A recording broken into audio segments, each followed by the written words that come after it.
Chapter 343. Arranged marriage is a normal thing in big families. They are most likely to pair powerful mixed bloods from their families together to create even more powerful offspring, Glade decided to explain to Gustav, E, and Angie. But that's awful. She looks like she doesn't want it, Angie said with a disturbed look. She doesn't have a choice, Gustav responded. This might have something to do with why she wanted my help since the beginning, Gustav thought. The whole charade continued on for about 20 minutes till the Odeley family present finally stood to their feet. The five of them walked towards the front, Dietrich included. Everyone's eyes focused on them, and even the people in front asking for Matilda's hand had to give way.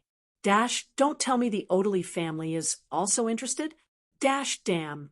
If they ask for her hand, I don't see anyone else getting her besides Dietrich. Dietrich is in the top 5. The rest can't even stand in his shadows. The only people comparable to him here is those seating on Gustav's table. The guests spoke amongst themselves as they noticed the Odeley family's actions.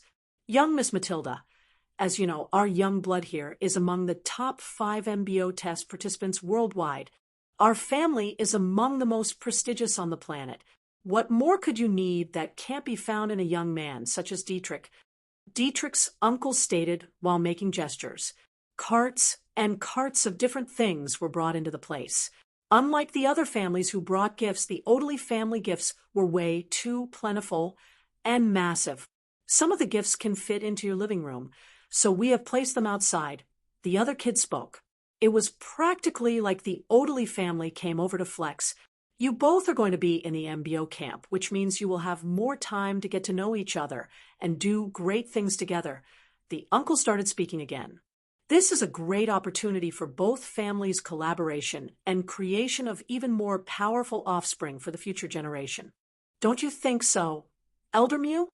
The uncle turned to stare at the middle-aged-looking man on Matilda's right after voicing out his question. And you, Sir Bill, your daughter will be in great hands.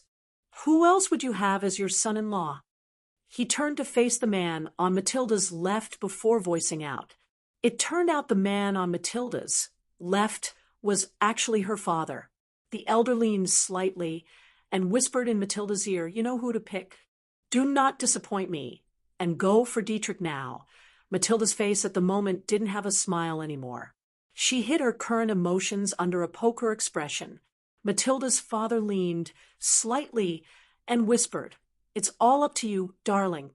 It doesn't have to be Dietrich, but you know you have to pick someone here, or the elders will not let me off.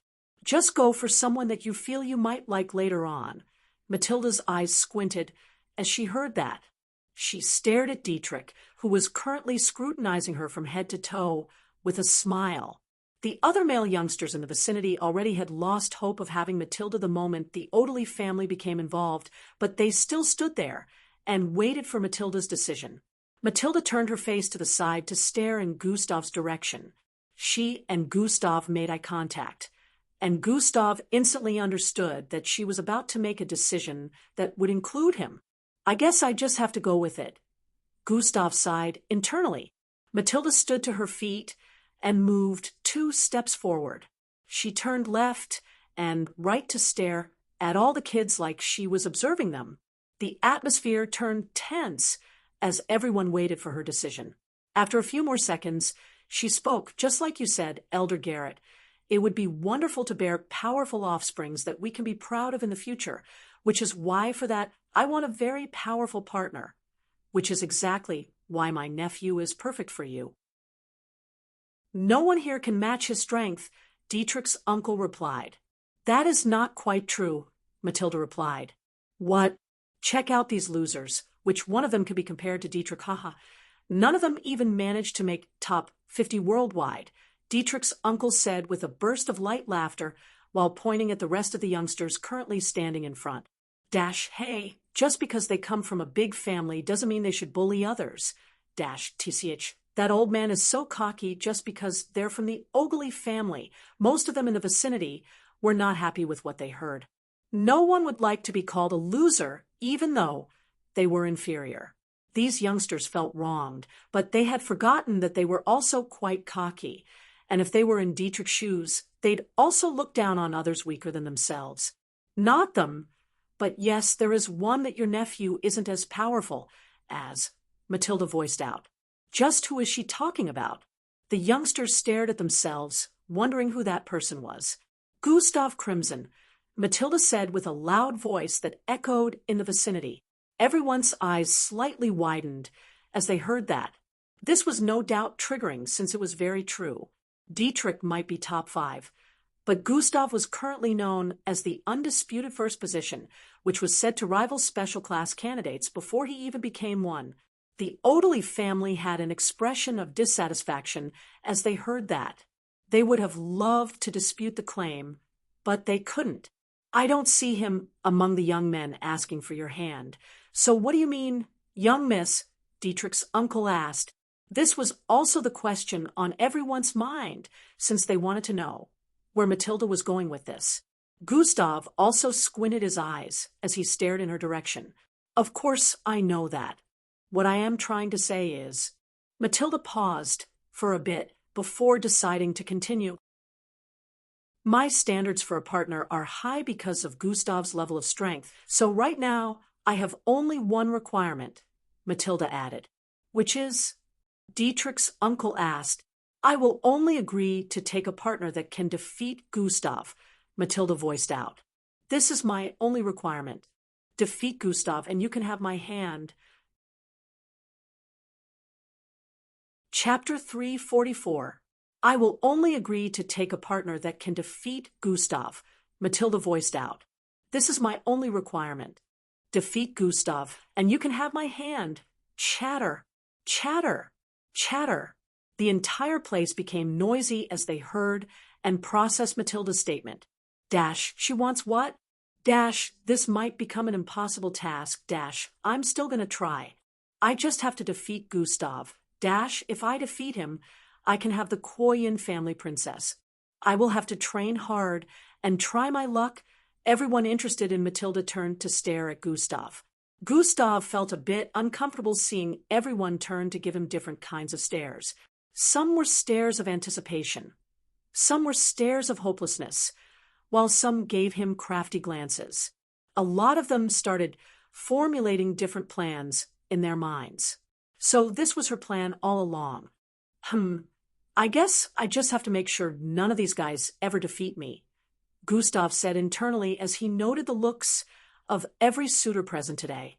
So, young miss, if I heard you correctly, as long as anyone can defeat that boy Gustav, they can have your hand? Dietrich's uncle asked again. Yes, Matilda said with a look of conviction. I see. So you want to be assured of strength. Don't go back on your word later when my nephew defeats that boy in a battle, Dietrich's uncle stated while pointing at Gustav. Chatter, chatter, chatter. If that does happen, I will not shy away from accepting Dietrich's hand, Matilda said before moving back towards her sitting position. What are you doing? The elder on her right whispered in her ear as she sat down. Elder, isn't the main purpose of doing this for us to bear the powerful offsprings that will represent both families in the next generation? I will not accept a partner that is weaker or less promising than Gustav. This is the best course of action, and I did it for the betterment of our family, Matilda answered without hesitation. The elder had a contemplative expression as he thought of her words. So, when does this challenge start? Dietrich asked. It has started. You lots are free to challenge Gustav at any time, and if you ever do win, there has to be proof if I'm not present at that time, Matilda stated. But we still have to ask for his consent. Don't you think? Dietrich's uncle stated. If Gustav refuses, all this will crumble, Dietrich's uncle said internally as he turned to stare at Gustav. What do you say, young man? Will you be able to handle the challenges of every young man that is interested in young Miss Matilda? Think about it carefully. You have to handle numerous challenges every day, Dietrich's uncle said with a threatening tone. Gustav stared at him and Dietrich's for a few moments before turning to stare at Matilda, who had a longing look in her eyes. Of course, I accept. I will be able to handle all of your challenges. Come at me. When you lots are ready, Gustav stated with an unconcerned expression. Matilda sighed in relief internally as she heard that. Thank you, Gustav. Uncle, what do we do now? Dietrich moved over to his uncle's side and asked, revealing your true strength right now is out of the question, but challenge him right now to probe his strength level, so we will come up with the best way for you to defeat him later on. Dietrich's uncle whispered back to Dietrich, is there a limit to how many times we can challenge Gustav? Dietrich asked, yes, you cannot challenge him anymore after being defeated 5 times.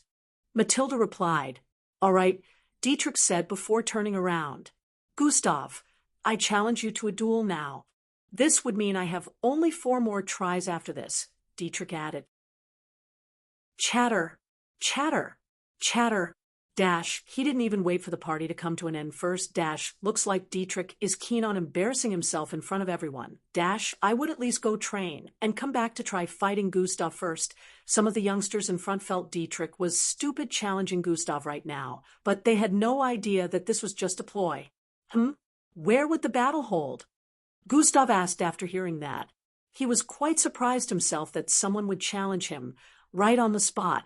This Dietrich doesn't seem like an overconfident idiot like most guys. So why would he decide to challenge me right now if he knows he can't win? Gustav wondered. We could move over to the Koyen family training ground. The duel can be held there. Matilda responded. The elders quickly acted and voiced out for the guests who were interested in watching to follow them as they led the way. Of course, no one left because everyone was interested in seeing how the battle between 2 top 5 would be, especially when Gustav was involved. The others who were also interested in Matilda decided that they would use this as a means to observe and analyze Gustav. Everyone moved towards the southeastern area of the estate-like area where a small 33-meter mountain could be seen. Everyone moved up the mountain area and arrived at the top where about 12 different stage-like fighting rings could be seen positioned around. Also, several robotic-like machines could be seen positioned in different places. A massive target practice was placed in front along with other pieces of equipment arranged all across the place. Gustav and Dietrich picked a stage that was somewhere on the left side of the mountain area. An electromagnetic barrier was immediately erected around the stage the instant they went in. The stage covered a radius of over 4,000 feet, so it was large enough, but the barrier was mostly to prevent stray attacks from making contact with the guests. The 200-plus guests gathered around the place and focused their eyes on Gustav and Dietrich. Gustav and Dietrich stood in front of each other, scrutinizing themselves. Shall we? Chapter 345. Shall we? Dietrich asked as he took a few steps forward. After you, Gustav said as he raised his right hand. All right, Dietrich replied before raising his finger and poking his neck, chest, and belly region. Gustav and practically everyone around was oblivious to the meaning behind his actions, but in the next second, red, glowing lines started appearing all over his face and exposed skin. Gustav suddenly felt the environment filled with pressure. Whoosh! Wind started blowing all around Dietrich, causing his green hair to float upwards. He just activated Gate 1. I have told him not to go beyond Gate 3 in this duel.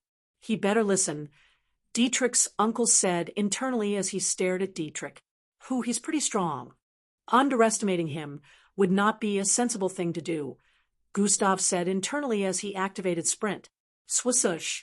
It was as if both of them were in sync as they dashed forward at the same time. Dietrich straightened his left palm in a chop format as he swung it towards Gustav's neck. Swee-I!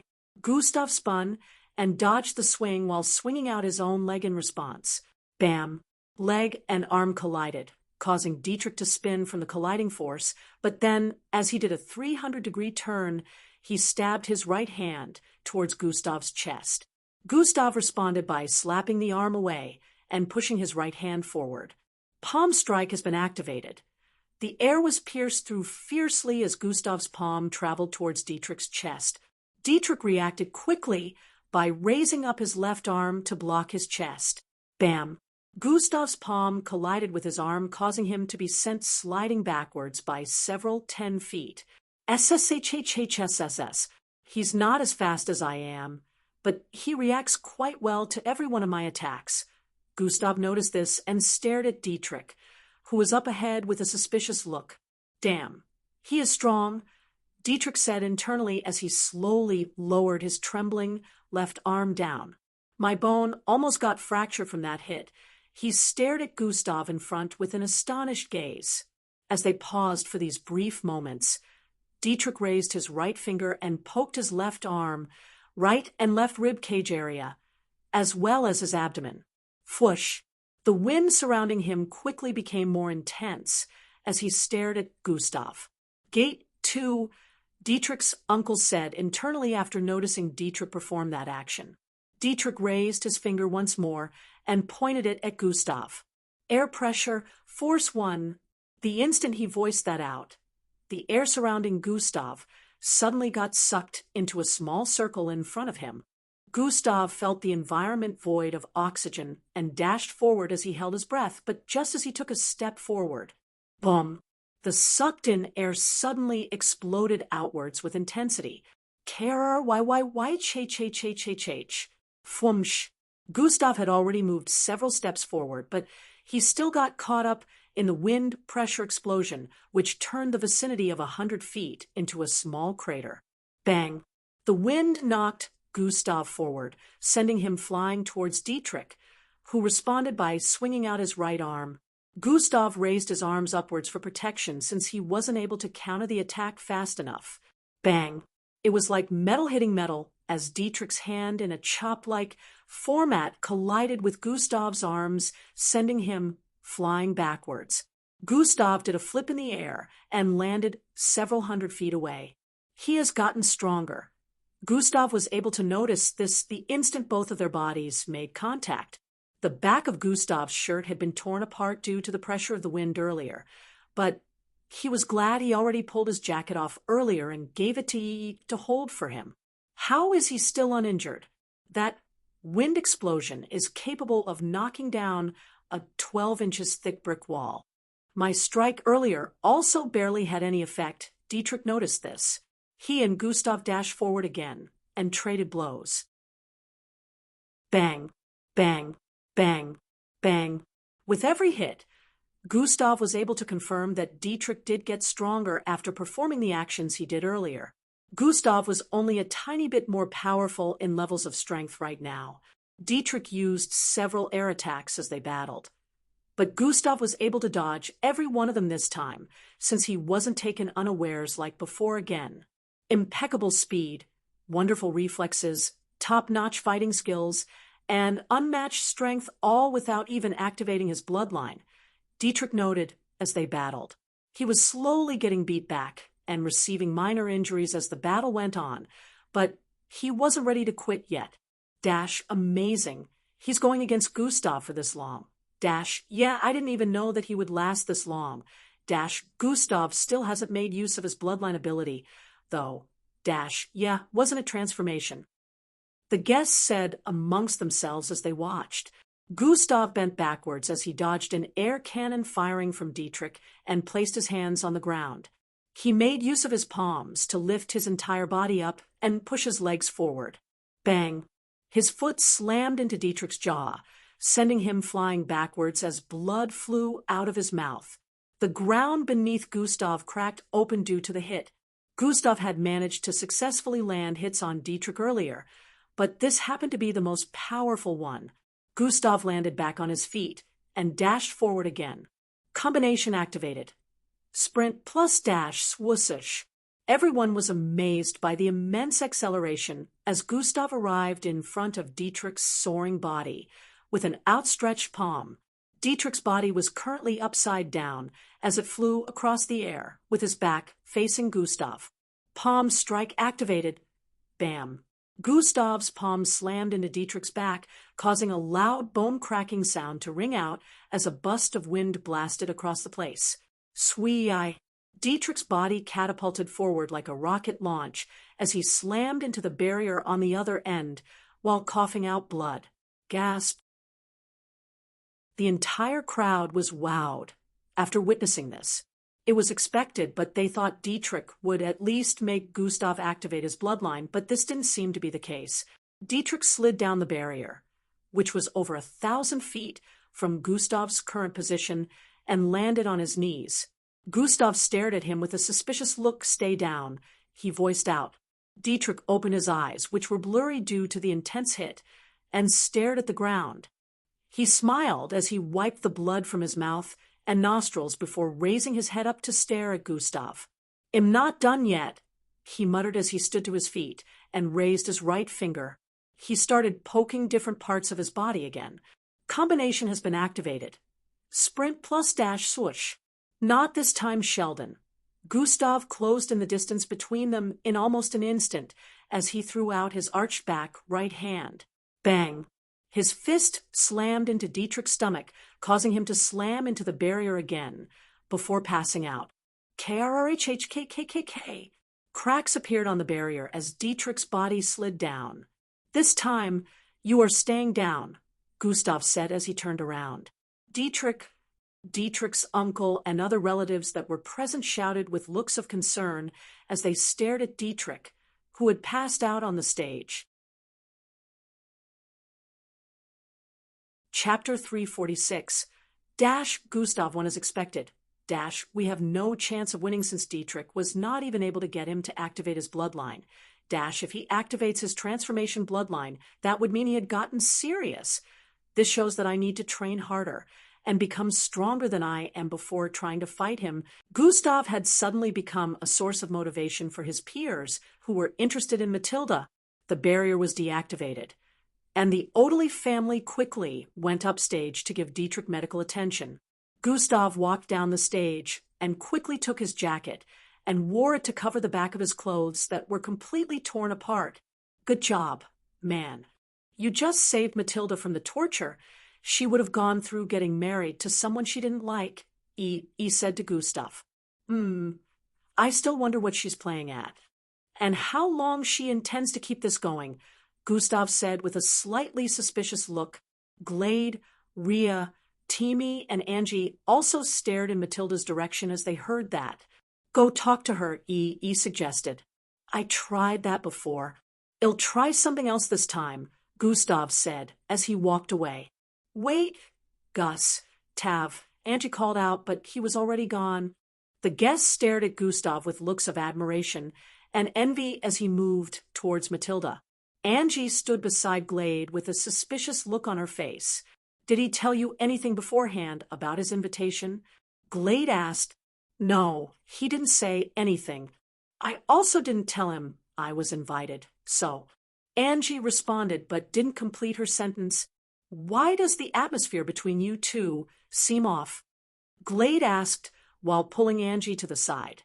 "Well, that's because something happened yesterday," Angie muttered. Glade raised one eyebrow up as she heard that. "Tell me everything," over on Matilda's family side. She had just finished arguing with some of her family members over her requirement. They had to agree with her after she mentioned some things.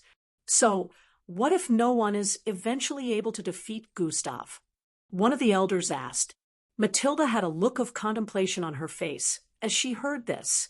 She was unable to give an answer for a few seconds.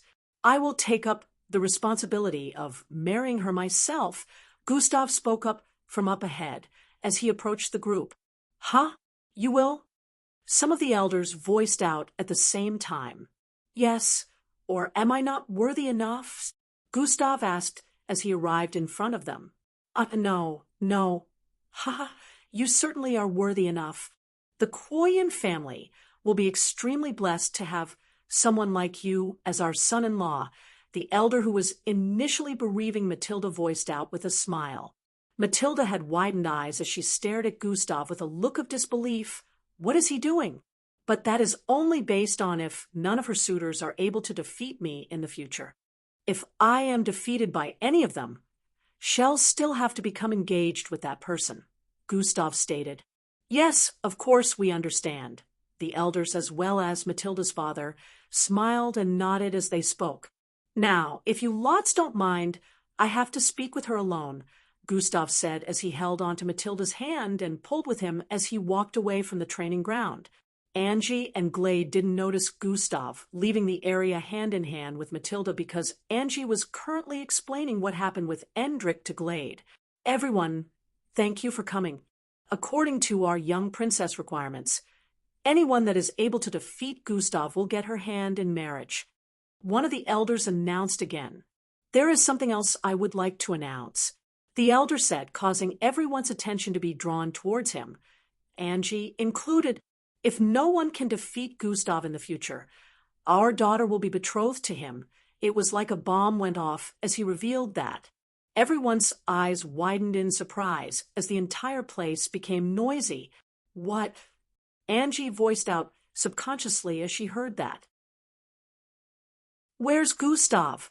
She said while turning around to look. She felt indescribable, mixed feelings welling up within as she looked around the place for Gustav. Glade quickly followed behind her along with Rhea, and Timmy. This marked the end of today's event, as the guests slowly began to file out of the Koyan family residence. The Odeley family also bid their farewells, as they promised that Dietrich would eventually defeat Gustav. Dietrich had been fed some recovery pills and was now back on his feet.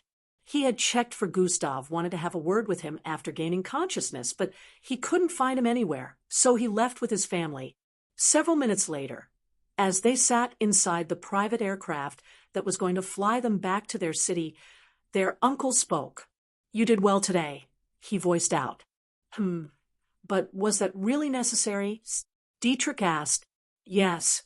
The next time you fight him, you will defeat him because now he, along with everyone else, believes you have to poke different parts of your body to increase strength, when in fact you don't have to. Next time you're fighting him, taunt him with that a little more, and then open the 7th gate suddenly to finish him off. I can guarantee you that he won't see it coming. Dietrich's uncle laughed lightly as he voiced out. All right, uncle, but he is quite powerful too. Who knows how powerful he will be the next time I fight him, Dietrich said with a wary look. No matter how powerful he becomes, the 7th gate will be enough to end him, since it's powerful enough to handle a Peak Gilbert rank right now. Just make sure you fight him without anyone in attendance. We will make a video recording as proof, but no one must witness the fight between you two, Dietrich's uncle stated with a warning look. Gustav had brought Matilda to an unknown place within the Koyan family residence, where flowers could be seen planted around a 400 feet reddish and brown-colored tree. He leaned against the tree and stared at Matilda in front of him. Now, tell me what you're hiding from everyone? What exactly are you planning? Gustav asked, while squinting his eyes. Chapter 347. Now, tell me what you're hiding from everyone? What exactly are you planning? Gustav asked, while squinting his eyes. Matilda stood in place for a few seconds with a myriad of expressions displayed on her face before moving close to the tree, and also leaning her back against it. It's a long story. Are you ready to listen? Matilda asked. Gustav nodded slightly in response before saying, It's not like I have a choice now, do I? A wry smile appeared on Matilda's face after hearing Gustav's response. She understood that she had put him on the spot today, but she had decided to make up for it in the future. Her face turned serious again before she started speaking. When I was 7 years old, I had a friend, Matilda stated. This friend of mine was from a different place entirely, lived an entirely different kind of lifestyle, but she and I became close really fast because the relationship between our parents was tight. We bonded even though we came from 2 different places. I showed her my way of life, and she showed me hers along with some of her memories. It was wonderful because we both saw beauty in our different lifestyles. This place you brought happens to be among the places we shared memories as kids. Matilda placed her hand on the tree and rubbed it while looking around with a smile on her face. Although her looks were different, I felt it was normal, since lots of mixed bloods look different compared to humans. However, I later found out how wrong I was. My friend was an alien from the planet Abrukes. At that time, I never knew why she couldn't go to school, but every time I came back from school, we would meet here, and I would share stories with her. We were together for 3 years, until one day. Matilda's voice and expression turned sad as she got to this point. Several spacecraft landed in our residence, and they took my friend and her parents away. I knew something wasn't right that day because I remembered they were forced away like criminals on the run. I kept begging my father to do something about it, but I remember the look of helplessness on his face like it was yesterday. For some reason, my father couldn't do anything, and I had to watch my best friend being dragged away amidst tears. Matilda's eyes had turned red and watery at this point. It has been 7 years since I last saw her. At least that would have been the case if she didn't send me a message 2 years back, Matilda voiced out as she touched her storage bracelet. Zing! A small circular but flat-shaped object appeared in her hand. Gustav's eyes squinted as he stared at the device. I suppose a recorded footage is stored there, Gustav muttered. And Matilda replied by nodding before tapping onto the surface of the object. Truinen, the image of a beautiful-looking girl with 2 pear-shaped golden eyes and purplish skin, along with silky long black hair, appeared above the device. There was a square-shaped black mark on her forehead along with green contour marks surrounding it. Boom, boom, boom, boom. Sounds of an explosion could be heard coming from the footage, as it would seem that chaos surrounded her. The footage shook severally, and although the visibility of the surroundings was low, Gustav could see tiny red glowing particles in the surroundings. Matilda, I need your help. I didn't tell you the truth all those years ago, but am actually a princess to the largest empire on Abrukes. We are currently at war. My empire is lacking in forces after my grandfather, the emperor, was assassinated, and my father also went missing, leaving me to cater for the kingdom. I lost over 30% of my forces to bad leadership, and some even defected to the other kingdoms after deeming me unworthy to lead. Tears started streaming out of her eyes as she got to this point. I don't want my people to perish, so I will have to surrender. I know many of them will meet their end because of my decision, but I have no other choice so long as some lives can be preserved. I have repeatedly requested help from Earth, but they ignored my pleas, saying they cannot interfere in interplanetary wars. I do not wish to disturb you with my problems, but if this message does get to you, please, Matilda, get help for my people. I know you, Matilda. You're strong. When you become powerful enough, please try to save my people. If you can't, it's okay too. Just make sure you live your life to the fullest and be happy. Regardless of what comes to be, I have always loved you, and I will always love you. I haven't forgotten all the times we spent together. Our fond memories are one of the things that kept me going through the toughest times. If ICA. SSHHRRKKYYHH. The footage suddenly came to an end before the princess was able to complete her statement. Matilda raised her hand and used her sleeves to clean her teary eyes. I always still wonder what she wanted to say at the end. I can tell that something happened. Matilda muttered with a sad look. Gustav, at this point, could more or less understand things. He began to put 2 and 2 together. This is why you don't want to get betrothed to anyone. You still intend to travel to her planet and save her people? Gustav voiced out with a contemplative expression. Yes, although I love my family and wish for them to form connections, become larger, and flourish. Even more, they can survive without making use of me. Unlike Daria, I'm her only hope right now. Getting betrothed means being chained down, and I need freedom so I can perform this task in the future, Matilda explained. Chapter 348. But what if she's already dead? It's been 2 years, and before you even manage to get strong enough to go on intergalactic missions, more years will pass. Even if she's alive now, what makes you think she will still be alive then? Gustav asked pessimistically. I have faith that she still is, Matilda answered. That's just being naive. Gustav replied while shaking his head in pity. It's better than being saddled down in despair. Matilda said with a look of determination, I will save Daria and her people. If Daria is dead, I will make sure I honor her memory by saving her people. Gustav sighed as he heard that and turned to face Matilda. So, the main reason you actually needed me was not just to stall your betrothal, but also to help you save this girl and her people, right? Gustav stated. Yes, please. I'm sorry for keeping everything from you till now. I will totally understand if you decide to back out now. Matilda stared at the ground as she spoke. Gustav stood in front of Matilda and raised his right hand before placing it on her head. I think it's admirable that you'd think of doing something like that for someone you've been disconnected from for up to 7 years, Gustav said as he raised her head up to stare at him. I was skeptical about your intentions at first, but now it's all good, Gustav said, as a small smile appeared on his face. It'll help you. The instant those words dropped from his mouth, a broad smile appeared on Matilda's face as she jumped into Gustav's embrace. Thank you, she muttered cheerfully as she hugged his body to hers. Whoa! Gustav was surprised by the sudden embrace and was pushed backwards till his back was placed against the tree. Ahem! Gustav voiced out, causing the teary-eyed Matilda to regain her senses. Her eyes widened as she quickly separated herself from him.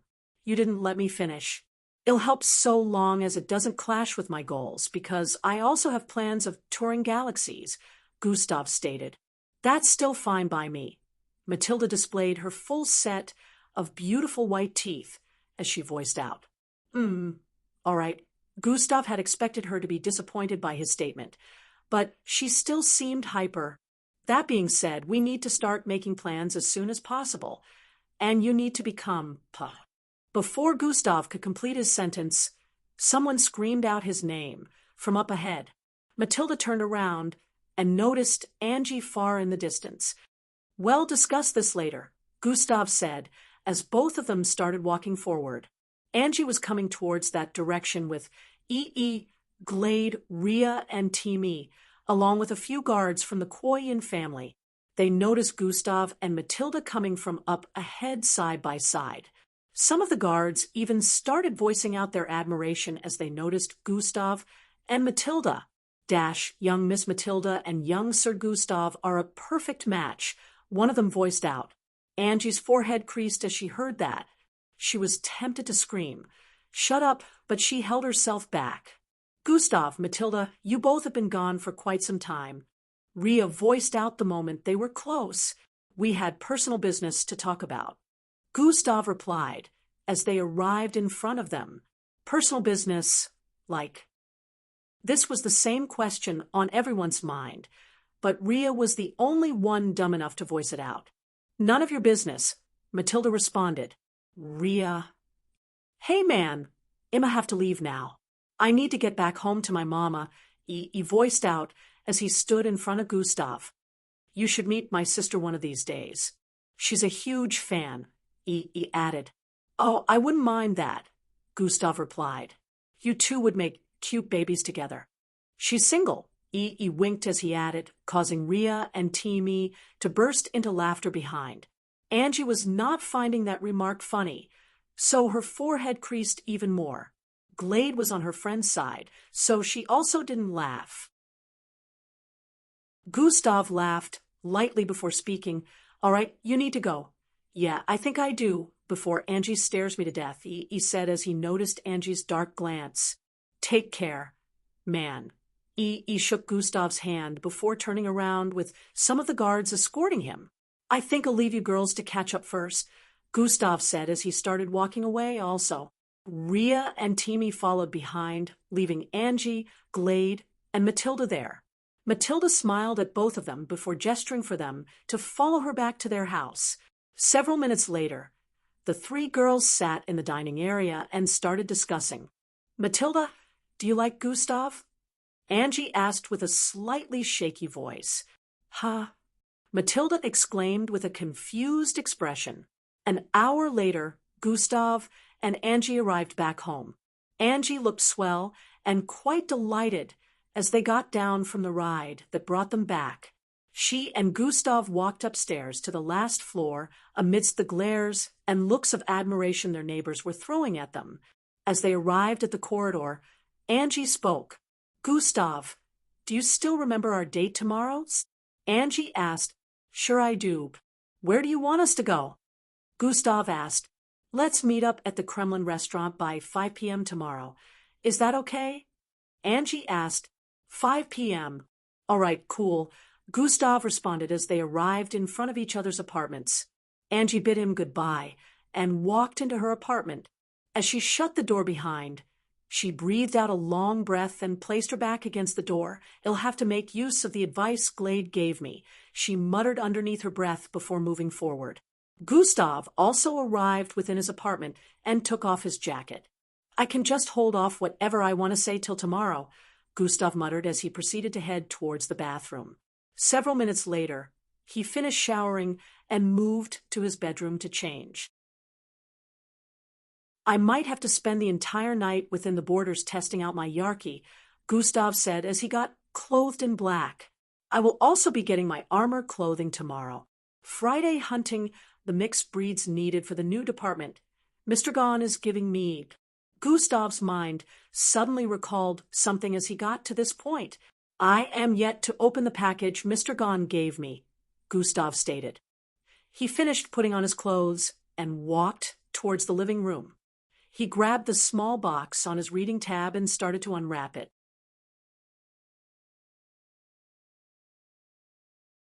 Chapter 349. He grabbed the small box on his reading tab and started to unwrap it. He already knew what was within was recorded footage, so he wasted no time tapping the play button. Truinen, a holographic footage displaying a particular part of the city, appeared before him. The moment Gustav saw the high-rise buildings on both sides of the road, he instantly recognized this part of the city. The footage focused on the part of the road where the transportation spatial ring could be seen. "Isn't this?" Gustav mumbled as he kept watching the bleeping dark blue and purplish waves within the spatial ring. Suhan, the spatial ring, made some weird sounds and brightened up a little, and in the next instant, Gustav saw himself walking out of the ring naked. "Just as I thought. It was truly that day," Gustav said with a look of displeasure. "How is it that I didn't notice this?"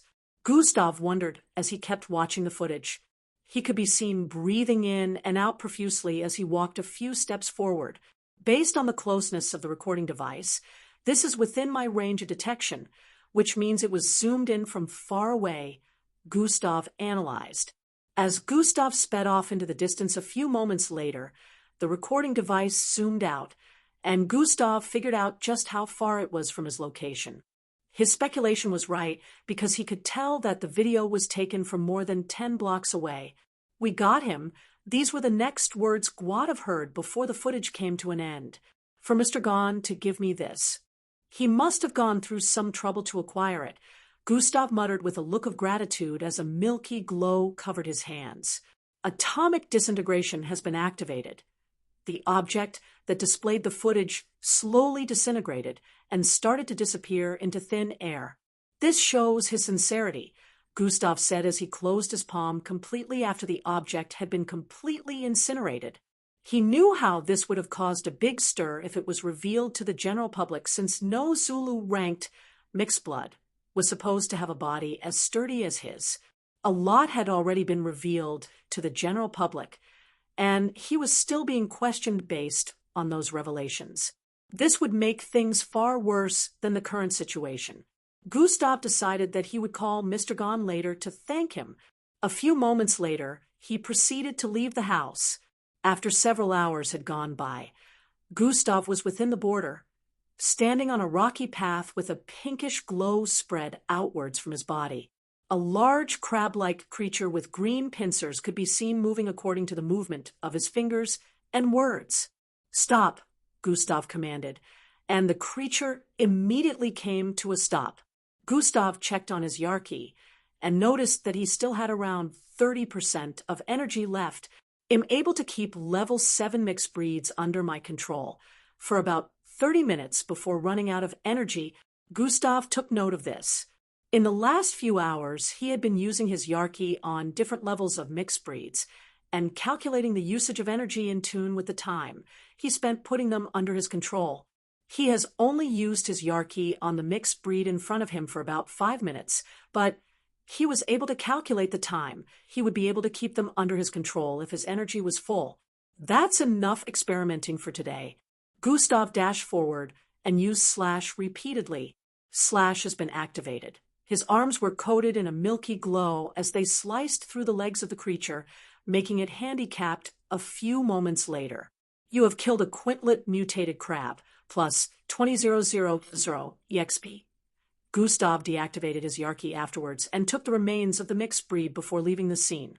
He didn't want to make the mistake of overusing his Yarki once again, but with today's experiment, he could more or less understand how his Yarki worked. It would be able to affect creatures and beings 3 to 4 levels higher than him. But the higher the level, the lesser the amount of time they will remain under its influence. The serpentine creature he fought the other time was only under its control for less than a minute. Gustav could tell that if he wanted to make use of his Yarki on a creature 1 level higher, it wouldn't last up to a second.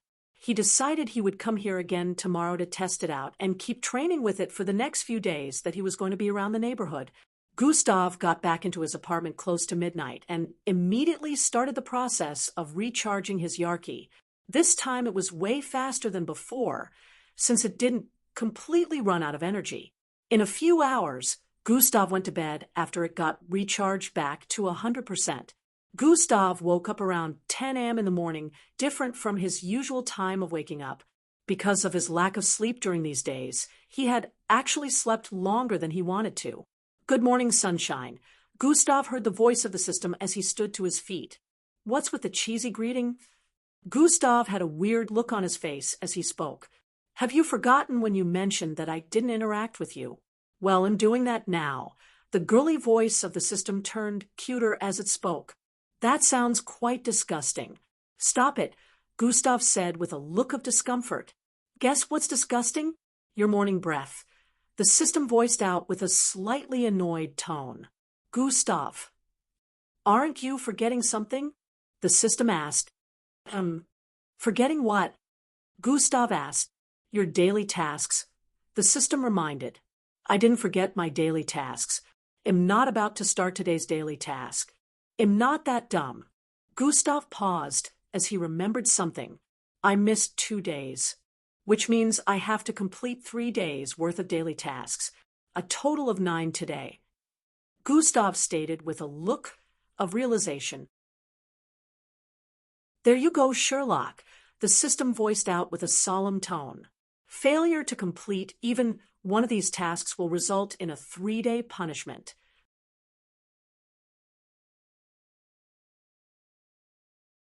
Chapter 350. Failure to complete even one of these tasks will result in a 3-day punishment, the system added before displaying the 3 days' worth of daily tasks together. Gustav's eyes opened wider as he stared at the 9 daily tasks. Daily tasks. Description: 1/9. Do a consecutive front and back 6 meters, leap 70 times. Description: 2/9. Use a single finger to support your entire body weight for 3 hours. Description: March 9th. Stop a stranger on the road and give them a lift on your back to their destination. Description: 4/9. Hunt and defeat 2 level 10 Jorno Stallion mixed breeds. Daily tasks: 5/9. Survive underwater for 2 hours without any equipment. Gustav kept reading the descriptions one after the other, and for each one his facial expression would change. This kept happening till he completed the last one. "What is up with these weird quests? And I have to finish them today?" Gustav said with a tone of disbelief as he stared at the list from top to bottom and from bottom to top repeatedly. "What do you mean weird? You better check out the punishments before thinking of trying to ditch any of these." The system voiced out. Punishment for failing to complete tasks. Halved stats for a day. Dash 500 credits from shop currency. Teleportation. Rewards for completion. Plus 1 200,000 EXP. All skills level up. Plus 2 stats points for all attributes. Recreation evolution, Gustav stared at the punishments and scoffed. Who are you trying to scare with those? It'll definitely complete the tasks, even though they are just as weird as you are, Gustav voiced out. Look who's talking? Don't get me started with you, virgin. The system retorted back. Gustav. By the way, what's that teleportation thing? How is that a punishment? Gustav asked. You'll find out when you fail. If you're so curious, why don't you consider failing? The system laughed lightly as it suggested. Gustav ignored its words, reminding himself not to ask the system any questions anymore. He moved out of his apartment a few minutes later and went on to start the daily tasks. He decided to hunt for the mixed breed needed first. The Giorno Stallion mixed breed was a muscular and rare type of mixed breed. It was like a combination of a gorilla and a horse due to its very muscular limbs. Gustav had only come into contact with this type of mixed breed once within the border, and at that time he was unable to defeat it because of its speed and power. With a pound of its 2 front legs, it was capable of crushing objects with a sturdy weight of 4,000 pounds. Gustav had already done research on them, so he knew they liked to hang out in moist areas to moisturize their hoofs. Swasush! Gustav arrived within the border in a few minutes and started moving towards the northwestern area. He used the map to move towards a place within the border where a small swamp was located. Gustav arrived at the swampy area in a few and made use of one of the vines to climb atop a tree to scout the place. He kept looking around for the next 30 minutes till he finally found one, a Giorno Stallion mixed breed standing in a muddy, swampy area in between 2 trees. Gustav slowly and silently advanced by making use of the vines to swing forward before landing on a tree branch a few meters from the position of the mixed breed. The instant Gustav landed on the tree, the mixed breed noticed his presence and instantly turned around with an alarmed look. It stared at Gustav and suddenly jumped forward before Gustav could get to analyze the situation. Thum, tum.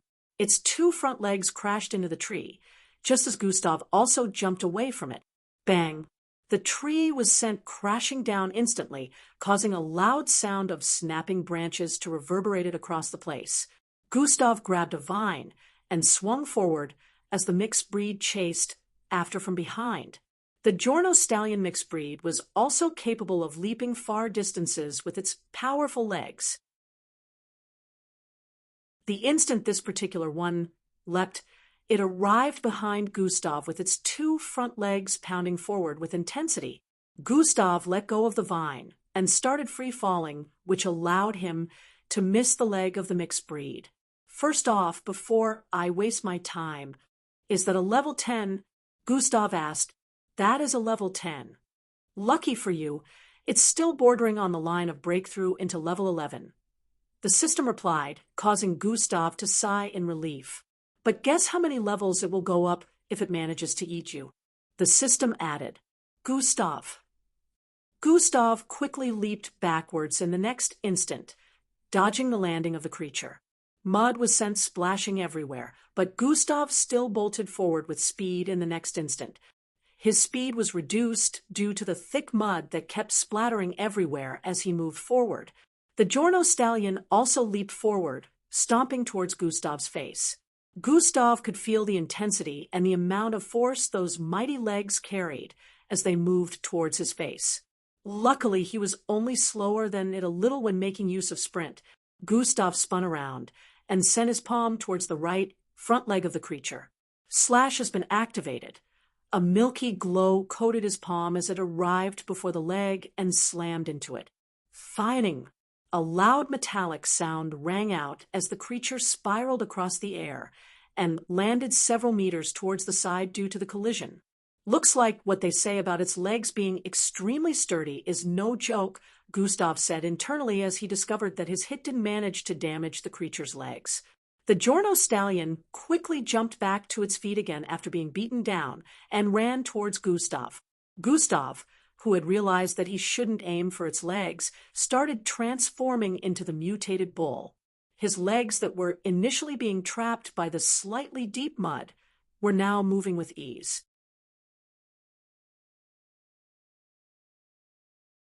Chapter 351. Gustav arched his muscular brown fur-covered arm backwards as he arrived in front of the creature and threw his fist forward. Bang, bang, bang. Several heavy sounds of collisions reverberated across the place as Gustav's fist slammed into the legs of the creature again. It was very nimble, so it was able to counter Gustav's fist by raising its legs. Gustav grabbed hold of both legs after the creature managed to counter his attack and pull it with force. HNGGGHHH. Gustav easily overpowered the creature and flung it towards the side, causing it to slam into several trees. I don't have all day, so I have to make this quick, Gustav said internally before leaping forward with a decisive expression. About an hour later, Gustav could be seen sitting at the bottom of a stream with closed eyes. He was only clad in shorts as he sat at the bottom and held his breath. His clothes were on the surface. Now, this isn't such a bad place to meditate, Gustav said internally as he closed his eyes and focused on channeling his bloodline. I will be breaking through to the serial rank any time from now. That was pretty fast, Gustav said internally as he checked his bloodline. He noticed the roots his original bloodline was forming had become so long that they were now connecting to different parts of his body. About 2 hours later, Gustav was out of the border and was currently in the neighborhood area, lifting a young lady on his back as he ran forward. The young lady had a hearty smile on her face as she hugged Gustav's back to her chest and closed her eyes. It was obvious that she was already in her world of imagination as Gustav dashed fastly towards her choice of destination. In a few more minutes, they arrived in front of a nursing home, and Gustav dropped her. Oh, thank you, Gustav.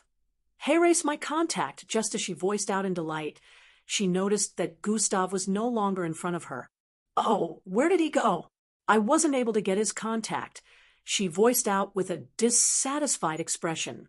As Gustav dashed back home, he checked out the progress of his daily tasks. Daily tasks: March 9th, stop a stranger on the road and give them a lift on your back to their destination. One would think this would be a hard task, but since Gustav was quite popular in the neighborhood, he only needed to walk up to anyone and ask if he could do this.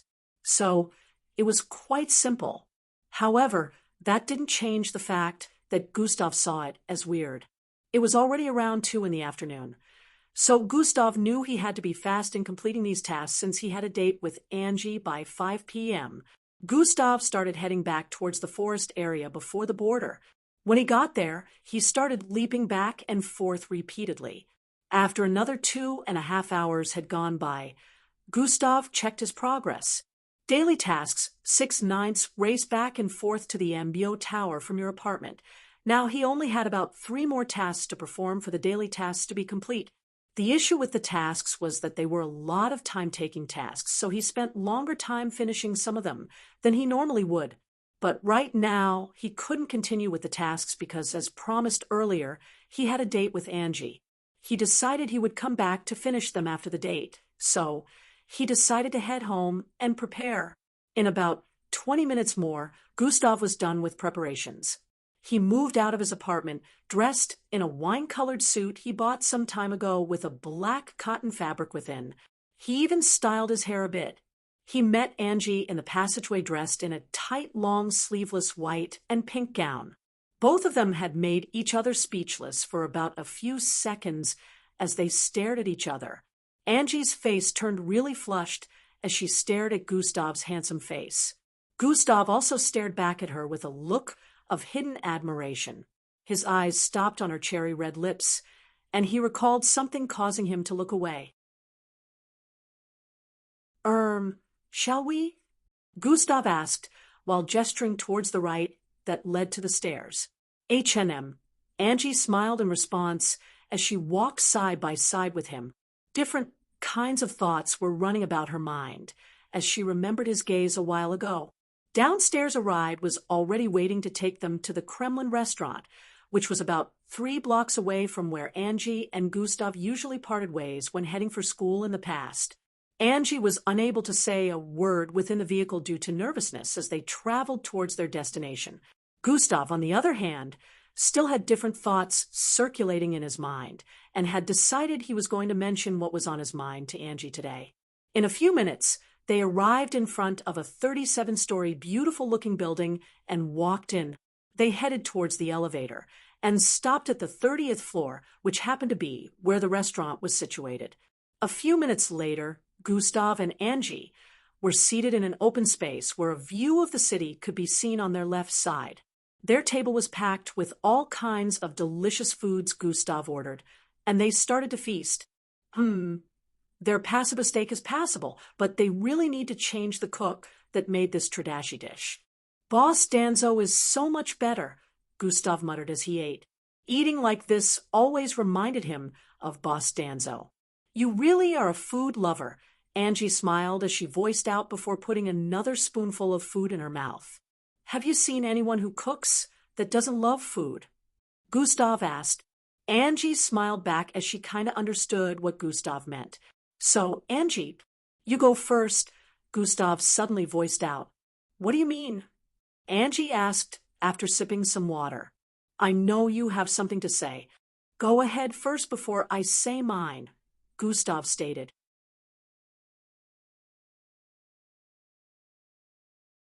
Chapter 352. I know you have something to say. Go ahead first before I say mine, Gustav stated. Angie paused her eating as she heard that and stared at Gustav with a wry smile on her face. I'm so predictable, aren't I? Angie voiced out. Well, we wouldn't be here if you didn't have things to say, Gustav muttered as he gulped down some water and cleaned his mouth. The thing is, I wanted to apologize for stopping you the other day. Angie said with a crestfallen expression, I know it seems like naivety, but only did that because I know what it's like to have a little brother. Although your situation is way different from mine, and your relationship with him is practically the opposite of mine with my brother, I still felt like you killing him would have been too much, but now I understand something that I didn't get before. Angie muttered as she stared at Gustav. However, even if time was reminded, I would still stop you if killing him would end up hurting you mentally. Angie's voice suddenly turned solemn as she got to this point. You already have less faith in the world. The world failed you and turned you into what you are today. I'm not saying it's bad, but I wouldn't want your personality to take a turn for the worse because of a decision I could have stopped. I would hate myself forever if something ever happened to you. Angie's lips trembled as she spoke. I understand why you would want to do it, and I promise I won't stop you again if it's a normal circumstance, but I will not allow you to kill a member of your family if he comes close to you next time. Angie raised her head and stared at Gustav with a decisive expression. I will kill him myself, she voiced out. At this point, Gustav had his mouth opened slightly in surprise as after listening to Angie, he stared at her hands and noticed that they were trembling slightly. Just how much courage did it take for her to decide on such a thing? Gustav was really moved by her decision. I kind of figured she stopped me thinking I was going to get affected if I killed Endrick. Sigh, she's overthinking things, Gustav said internally. It's one thing to make this claim, but can you truly do it? Are you capable enough? Is your resolve strong enough? And most importantly, are you powerful enough? Gustav asked in succession. I can become strong enough to defeat him if I truly stopped holding back, Angie replied with a shaky tone. Gustav didn't really doubt her statement because Angie really had a lot of potentials if she went full force, but then this wasn't just a case of defeat. He still doubted that she had enough resolve to actually kill someone. Why are you so adamant in believing that my mental state will be affected if I was to kill Endrick? Gustav questioned. Oh, Gustav, can you tell me that you never shared any good memories with Endrick? Angie muttered. Gustav's mouth opened slightly, but then he closed it back, unable to say a word. If you can tell me that you never shared one good memory with Endrick, he'll never interfere with your affairs again, she added. Memories began to flood into Gustav's head back to when Endrick was just a baby. He had started being maltreated at that time, but he always felt happy whenever he sneakily went to his little brother's cot to play with him. He remembered Endrik's innocent and cute smile as a baby. When Endrik was 2 years of age, he stood in front of Gustav to protect him from his parents' beating at that time. Endrik had already been confirmed to have an A-grade bloodline, so their parents treated him with so much care. When he started screaming and crying because of Gustav's maltreatment, they had to stop whenever he was present. Gustav was reminded of when his little brother was his source of refuge and happiness when he was still around the ages of 1 to 5. Everything began to change when Endrik became a student of Echelon Academy and got promoted to a class beyond his age. He remembered how Endrik started to see others as lesser than himself. Gustav's parents at that time didn't caution him, and everyone around him kept singing his praises, so his character started to warp into something more twisted. Gustav tried his best to correct some of Endrik's wrong actions when Endrik bullied a classmate, but it was practically him versus society. Everyone praised Endrik for his wrongdoings, while Gustav chastised him. Endrik liked being in the spotlight, so he stopped listening to Gustav. At one time, Endrik witnessed Gustav being beaten up without being able to fight back. This was practically the turning point for Endrik. Why do I have such a weak person such as yourself as my big brother? Gustav could never forget this question that was asked with a look of immense disdain. From that point onwards, Endrik stopped protecting him and even became among those that assaulted him. Gustav had a slightly conflicted look as these memories flooded in. Listen, your little brother was surrounded by insane people like your parents all his life. He's 12 years old, just like my brother. So I think he still has room for change if he finds the right environment, Angie voiced out. I had already given him several chances to back away, but he still came back. What makes you think he'll change?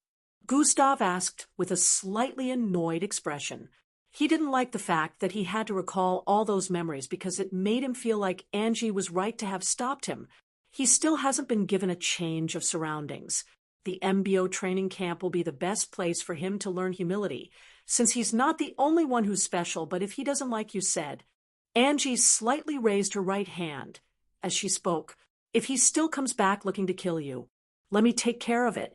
I'll kill him myself, Angie stated. Gustav leaned his chin against his fists as he placed his elbows on the table. Angie, I have a question for you, Gustav said as he stared deeply into Angie's eyes. Oh, all right. Angie could feel her face burn up as Gustav maintained eye contact with her. Do you have feelings for me? Gustav asked with a tone of mysticism.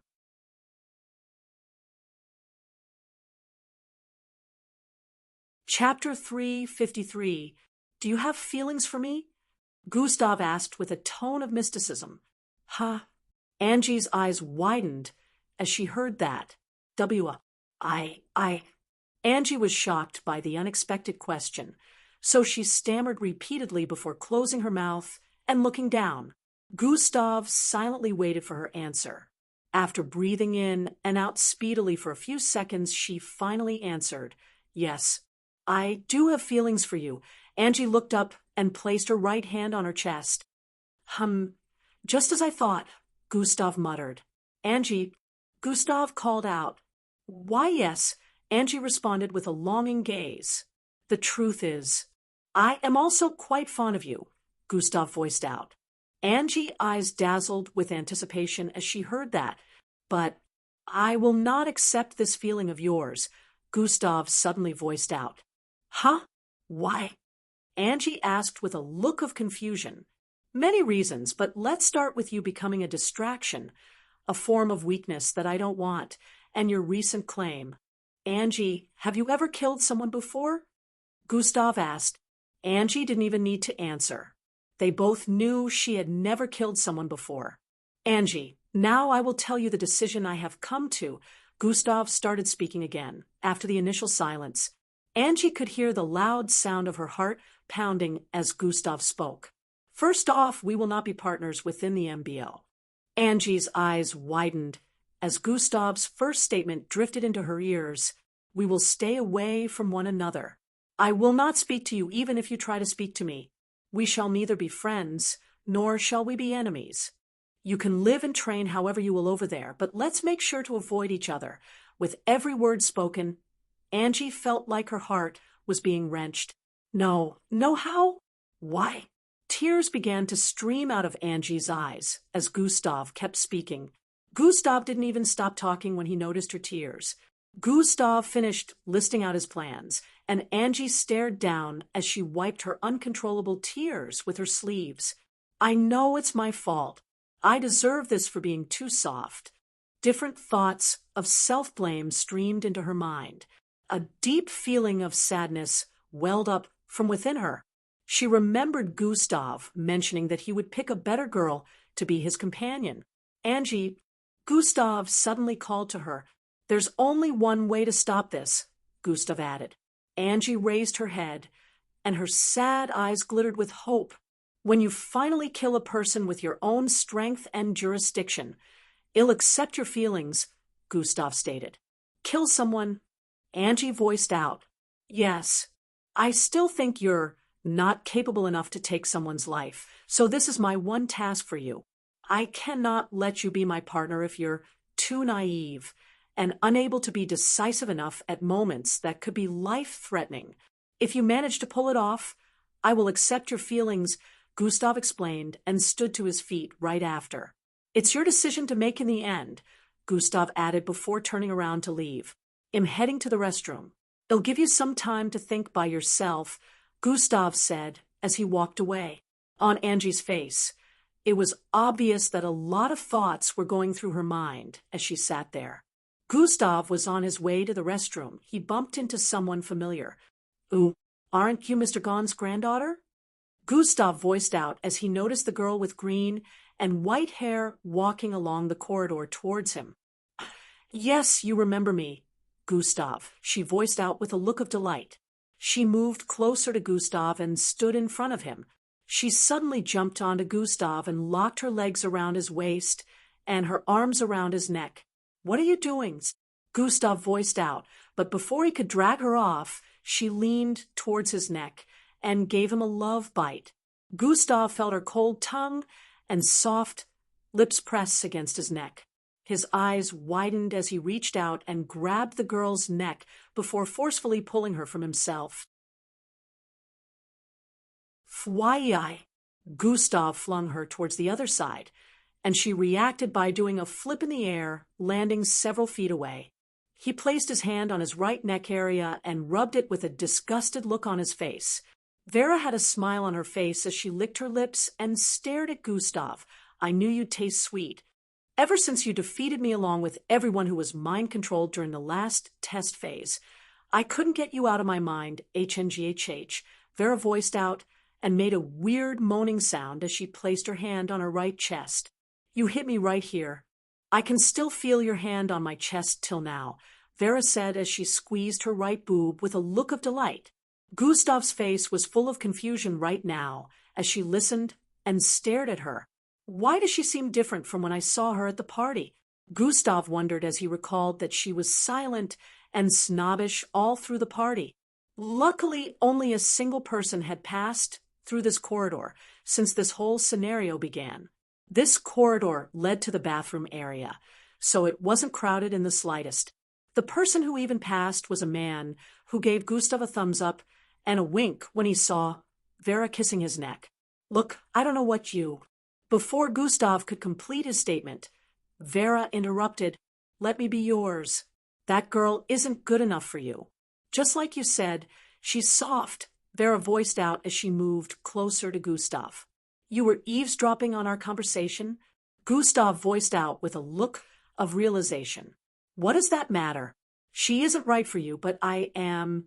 HNGH, Vera bit her lips as she spoke and walked to Gustav's front again.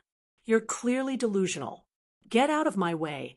Gustav had decided that he had enough of this and shoved her aside to start moving forward.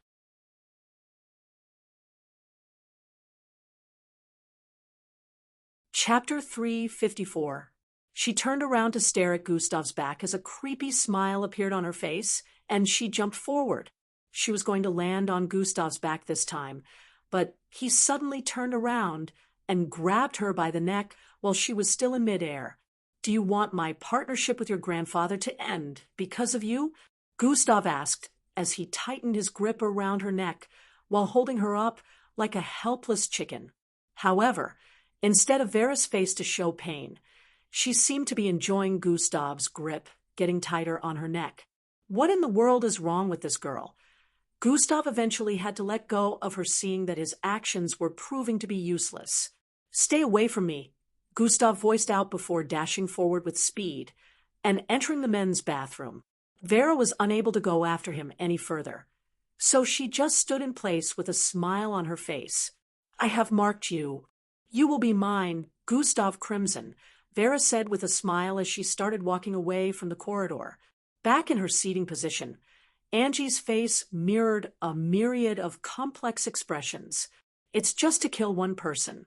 You can do it. How can I fathom killing a living person? I entered the MBO with the intention of saving people. I can't save anyone if I continue to remain naive and keep holding back." Different thoughts circulated in her mind that were plagued with opposing thoughts. After a few more minutes went by, Gustav arrived back at their table, and they decided to head home. Gustav didn't say a word to her as they journeyed back home because he could tell that she was still gathering her thoughts. Gustav sighed internally as he thought, "I had to turn down 2 love requests today." He hadn't forgotten the crazy Vera and touched his left-right area. "Tryon." What Gustav didn't notice was the bluish, circular, runic-like glow that appeared on his neck. It appeared for an instant and disappeared a moment later. "What was that?" the system suddenly asked. "What was what?" Gustav responded internally with a slightly confused expression. "I just felt something, like something integrated with you a moment ago." The system muttered with an uncertain tone. "What are you talking about?" Gustav asked.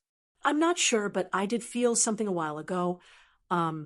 Gustav knew the system would be more sensitive to unknown and external forces, so he felt it wasn't messing around. "Why don't you do a scan or something?" Gustav suggested. "I'm doing that right now, but I can't find anything. You'll have to keep investigating in the meantime." "All right," Gustav said internally as he and Angie arrived in front of their apartment. It was around 7 in the evening at this time. They had spent a shorter time outside than Gustav had expected. He felt this was due to his decision. This is necessary," Gustav said to himself. He couldn't help but remember Angie's tears, which caused ripples in his heart, but he consoled himself by deciding that this was necessary. When they both arrived in front of their apartments, Gustav turned around to stare at Angie. "From tomorrow, I will avoid you until you meet my requirement," Gustav voiced out and turned back around. "Gustav, are you going to be with another girl if I'm unable to do that? Someone like Matilda?" Angie asked with a sad tone. "Yes," Gustav replied without hesitation. Angie felt her heart breaking even more as she heard this and leaned on her apartment door for support. "But, just so you know, I'm not really captivated by any of them," Gustav added as his apartment door slid open. "Except you," Gustav said as he walked in. Angie's eyes widened as she heard that and turned around, but Gustav was already gone. What does he mean by that? Angie wondered. In the next second, her apartment door also opened up and she went in. "Welcome back, darling. How did—" Angie's mother paused as she noticed her daughter's sad face. "I'm going to bed now. Good night," Angie voiced out as she went straight in. "Wait, Angie, what's wrong?" her mother voiced out, but the only response she got was the sound of the room door being closed. "Something's up with Big Sis. I bet Big Brother Gustav rejected her," Phil voiced out bluntly from the sofa area. "Shut up, boy. Don't be insensitive," his mother shouted out with a slightly annoyed tone. "Well, why else will she be looking like those girls in soap operas after they got cheated on by their boyfriend?"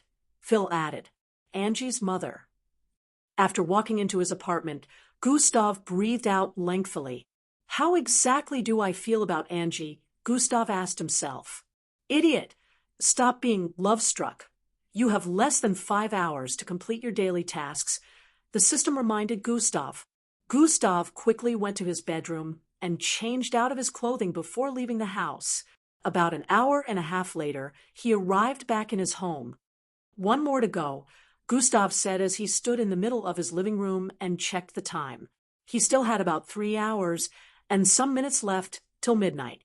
"Looks like there'll be enough time," Gustav said as he squatted. He placed his right index finger on the floor and used it to support his body weight before throwing the lower half of his body up. Phui! In the next instant, Gustav was upside down with his index finger supporting his entire body. "I just have to maintain this for 3 hours now," Gustav said internally as he reached out and grabbed onto the book he placed on the ground earlier. He raised the book with his left hand and opened the page he was reading earlier to pick off from where he stopped. Gustav remained in that position as he read from his book. About 30 minutes to 12 a.m. Gustav suddenly felt a weird feeling within himself. "What's the—" His eyes widened slightly as he sent his senses into his body. In breaking through into the serial rank,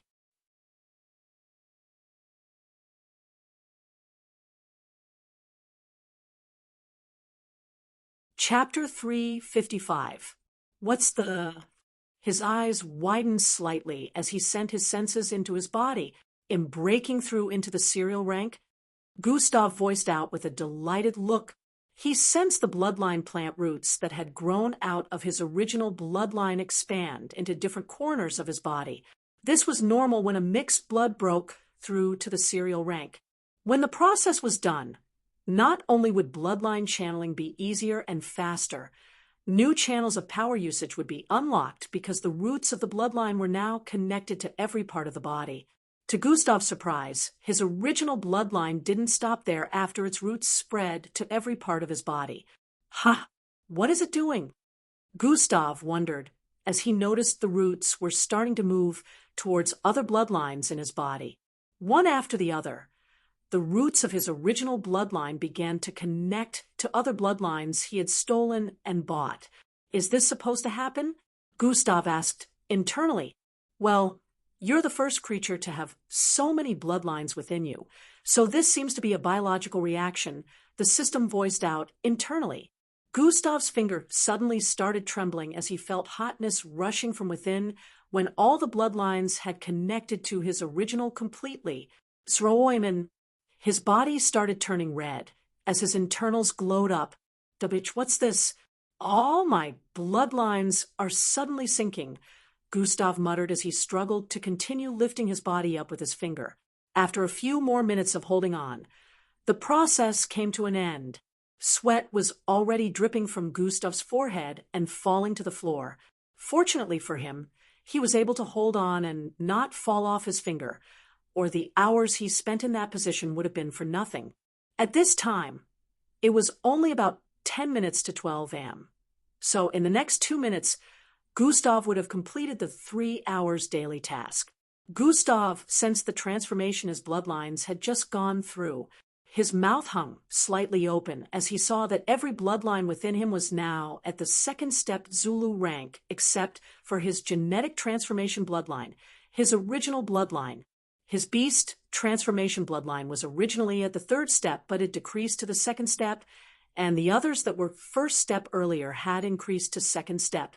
The ranks of every bloodline were now in sync. Gustav noticed that after his original bloodline was connected to every bloodline he had gotten, it was like the governing bloodline. He tried channeling his bloodline and noticed that his other bloodlines were also being affected. So long as he tried increasing the level of his original bloodline by channeling it, it would also have an effect on the rest of them. Daily task completed September 9th. Use a single finger to support your entire body weight for 3 hours.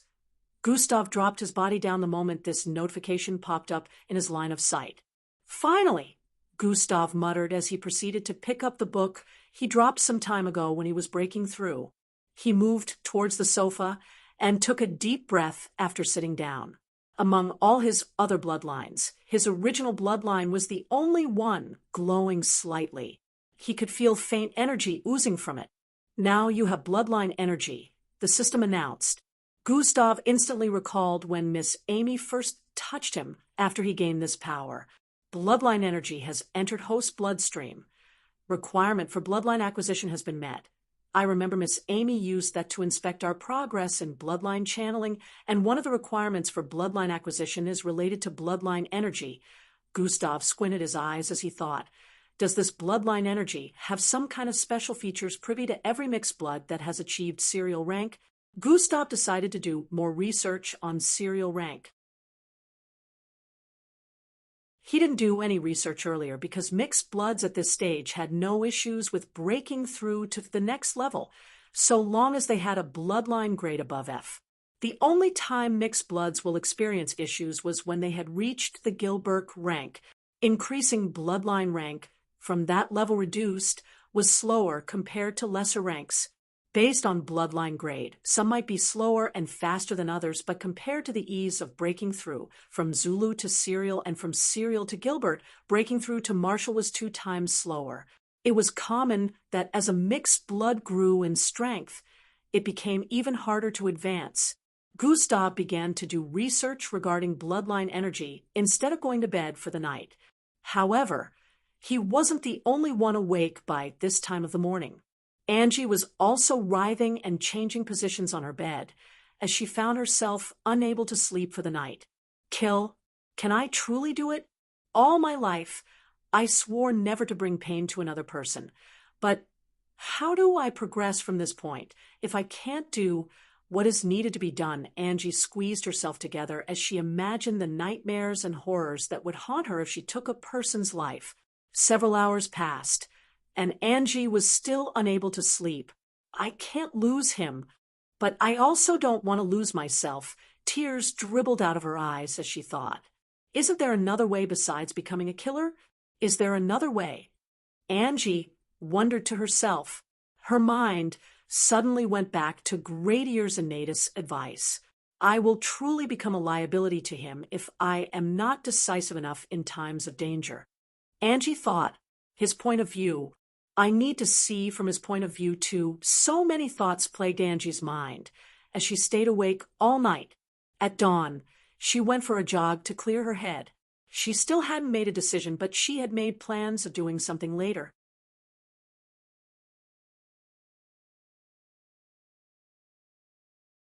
Chapter 356.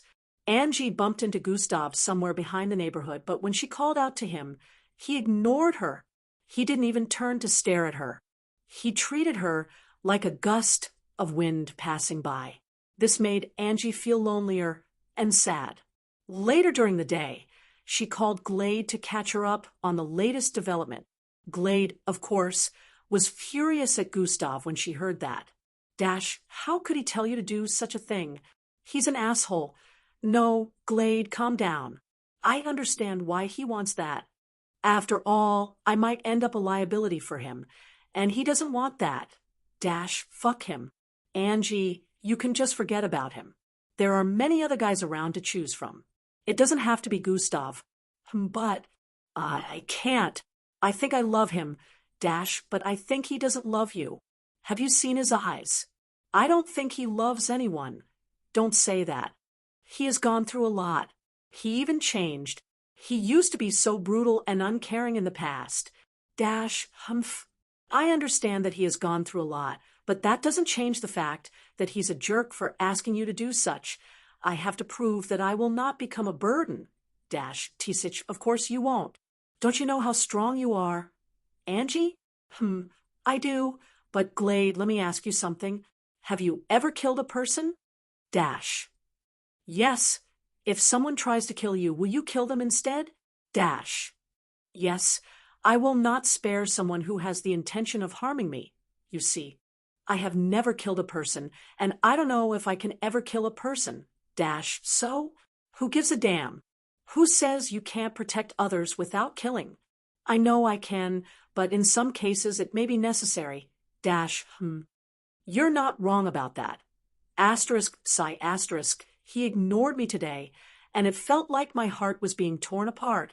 I never thought he would ever direct that cold gaze he gave others towards me. I can't explain how I felt. Angie cooped herself up on her bed as she voiced out, Dash, that jerk. Glade, I don't want to be able to take someone's life without batting an eyelid, but I want to be capable enough to do it when at the time it really matters. Dash, Are you sure about this? Once you kill a person, there's no way back from that. I know. But I don't want to end up making a mistake that will cause a person's death because of my softness. If that is what you want, I will support you in whatever way I can.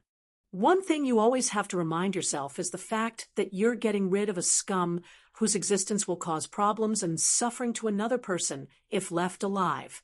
It's like uprooting a virus. If it spreads, other people die, but if you can get rid of it, you save others. This is necessary to remember. I see. Just like that, another day went by, and weekend arrived. Gustav had spent the night hunting down some mixed breeds with his team.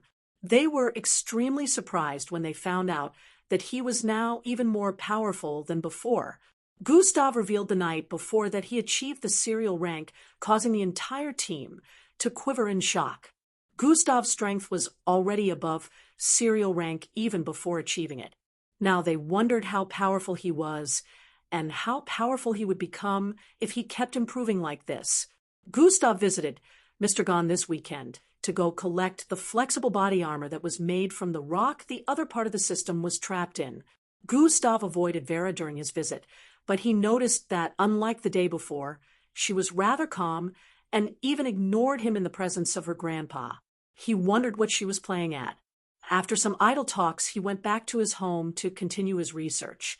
He had already rented another facility from Crimson Hunting Agency, and now he had a total of 30 employees. He had given them instructions on how the Crimson Hunting Agency should run in his absence, which he assumed was going to be about a year. Angie's father had agreed to be the manager, so he was going to leave the management in his hands. Angie's father had also noticed the weirdness between Angie and Gustav, but he decided he wasn't going to meddle because he felt the youngsters should handle their relationship issues themselves. Sunday came in the blink of an eye, and just like that, the 2-week break had ended. Monday was the day every mixed blood in the world that had been enlisted into the MBO would be expected to appear in the MBO base that Commander Cheyenne governed over. Gustav was in his apartment, resting after finishing his daily task. He would be going to see Miss Amy in a few hours, and they would have their last training session. Miss Amy had said she was going with him to the base, and she would leave for the city she was traveling to afterward. Tomorrow was the last time Gustav would be seeing her, and he had no idea when next he was going to see her since the training was supposed to last for 4 years. He knew he'd be sent for some low-ranked missions during those 4 years. According to Commander Cheyenne, there was no guarantee that he would ever be sent somewhere to meet Miss Amy again. Sigh. All good things must come to an end eventually. Gustav lamented inwardly. First, it was Boss Danzo. Angie was practically not in the picture. Now, Miss Amy would also be gone by tomorrow.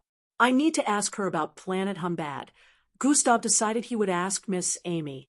He needed more information since he only had 5 years for the quest, and he didn't know when he would see her again. Gustav decided to check his progress so far in the last 2 weeks. Underscore, underscore, underscore, underscore, underscore, underscore, underscore, underscore, underscore, underscore, underscore, underscore, underscore, underscore. Host attributes. Name: Gustav Crimson Level. 26 class. Sub-parallel. PXP. 1-8-2300/5700 HP. 14500/14500 energy. 7000/7200 attributes. Strength 72 perception. 70 mental fortitude. 70 agility. 70 speed. 70 bravery. 70 intelligence. 71 charm. 70 defense. 70 vitality.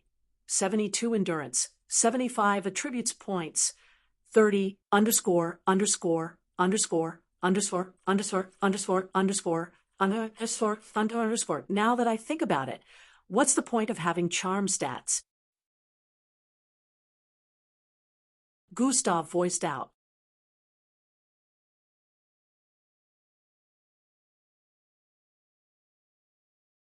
Chapter 357. Now that I think about it, what's the use of having charm stats? Gustav voiced out. It doesn't help in battle. So maybe I should just focus my extra attribute points on other attributes, Gustav wondered out loud. You have no idea how monkish looking you were before, but this doesn't seem like a bad idea too. The system chimed in. Looks don't really help in battle. I want to focus more on improving strength, Gustav explained. Whatever you say, Sherlock, Gustav. Gustav went on to check the progress of his skills.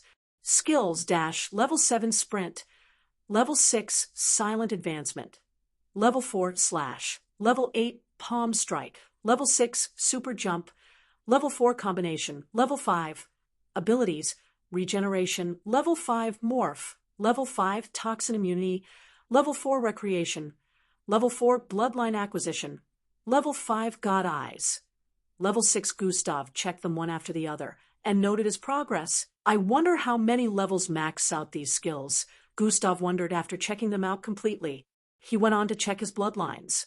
Every single bloodline now had a new ability attached to it, including his original bloodline, genetic transformation bloodline grade. B abilities tied to bloodline frowny face shapeshifting, joints reversal, size manipulation, cognitive concealment, partial mimicry, underscore, underscore, underscore, underscore, underscore, underscore, underscore, underscore, underscore, underscore, underscore. This new ability allowed him to mimic the shape of a non-living thing for a few seconds. Gustav could only transform into another person, change his skin color, or hide his presence with his bloodline before, but now he could partially take the shape of non-living things. However, he could only maintain it for less than 20 seconds. This ability was unlocked when he achieved the serial rank. Gustav went on to check the quest panel. Quests: locate Dimension 6 in Planet Humbad.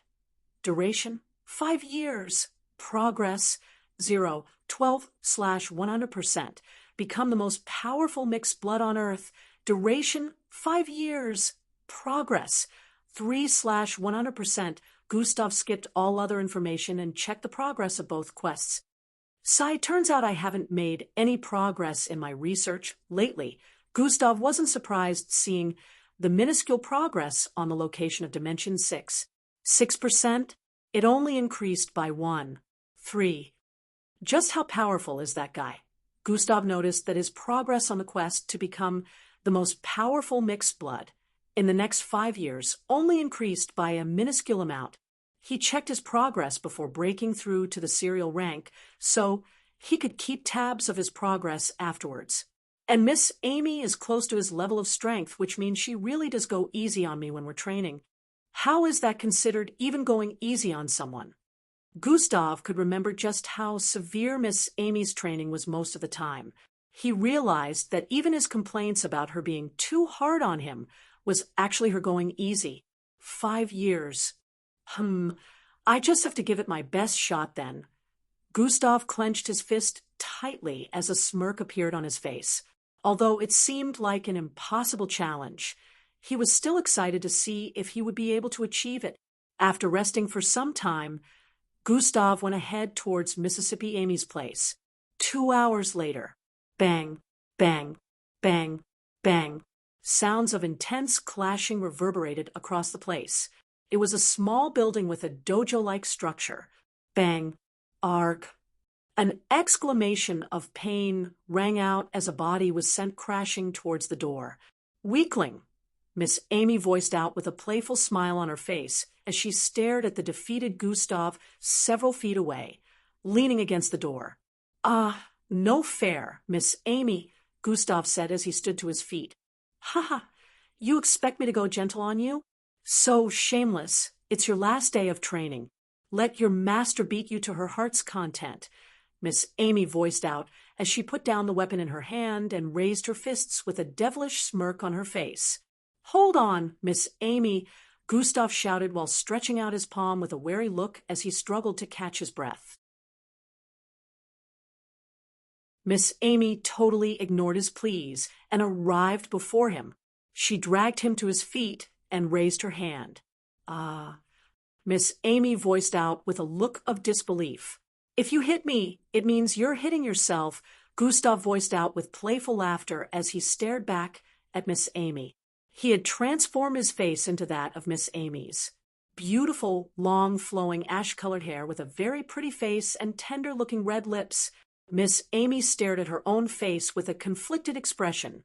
Well, are you a masochist, Miss Amy? Would you hit yourself? Gustav asked with a cheeky smile. Shut up, Miss Amy voiced out as her hand descended on Gustav's head. Pow! Ow! Gustav exclaimed with a look of pain as he transformed back into his original look. You wanted to use such shameless moves to escape beating. Now it will be multiplied, Miss Amy voiced out while laughing, while Gustav's face showed despair as he crawled away in fright. A few minutes later, Gustav laid sprawled on the floor in the middle of the dojo.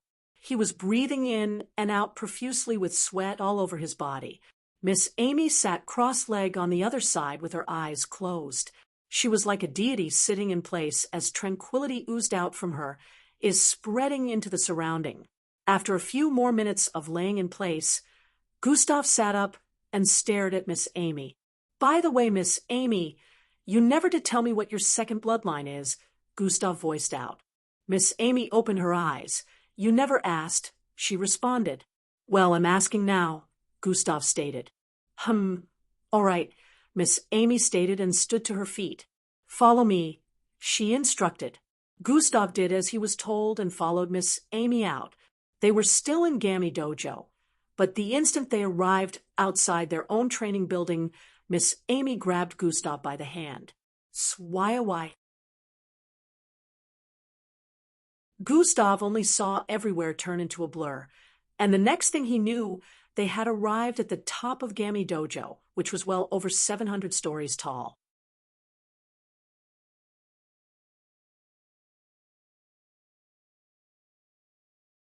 Chapter 358. Gustav's eyes widened as she stared at the clouds surrounding them, due to their current position. He couldn't even see the city beneath because of clouds, reducing visuality. Miss Amy was still holding on to him. She waved her left arm. Vroo!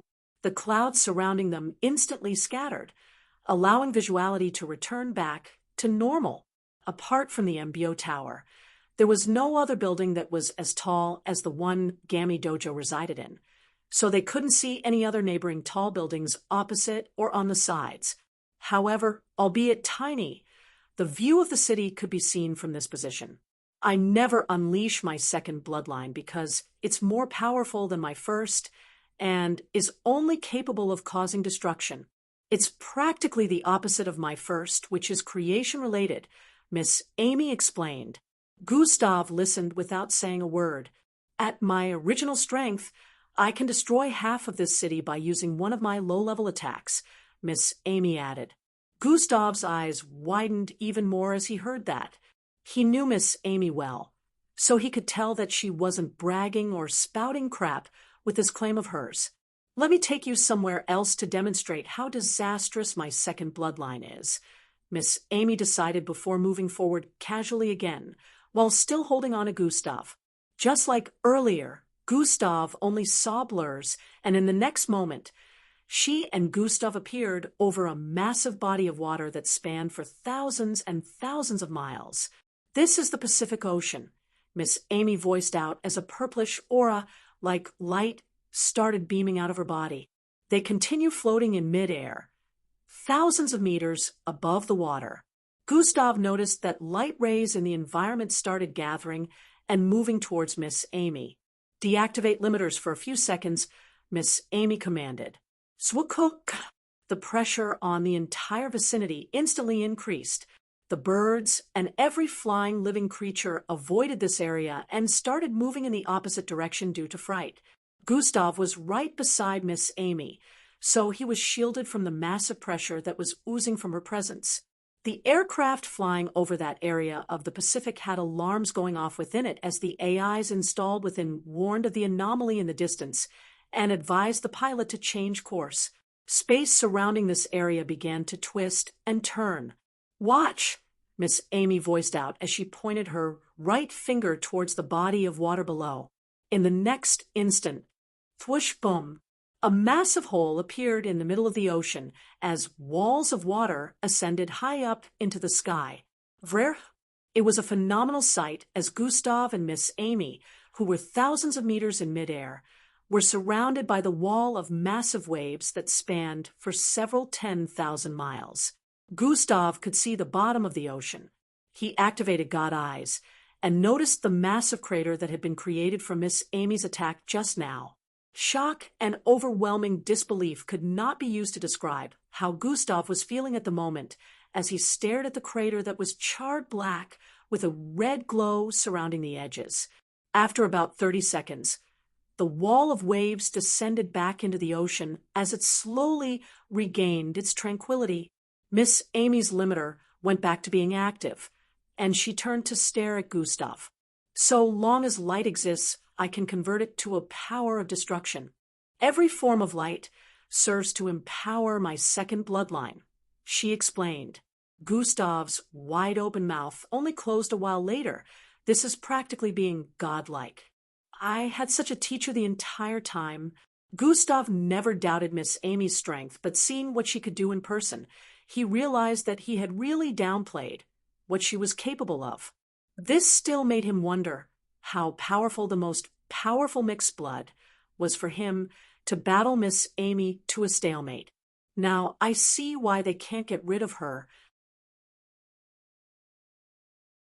It would definitely be a great loss to the MBO, and to Earth if anything was to happen to Miss Amy, Gustav thought. Even though that man is very powerful, he's just one person. If something was to happen to Earth in the future, Miss Amy is insurance. "What are you thinking of?" Miss Amy asked after noticing Gustav's expression. "Nothing. Miss Amy, I have another question. How many planets did you manage to conquer for Earth in your younger days?" Gustav asked. "I never joined them in such nonsense, although I never did anything about it too. I always backed out of missions concerning conquering other planets," Miss Amy explained. Miss Amy, since you're this powerful, you could change the MBO yourself." "I don't think you need me," Gustav voiced out. "MMHH? It's more complicated than you think.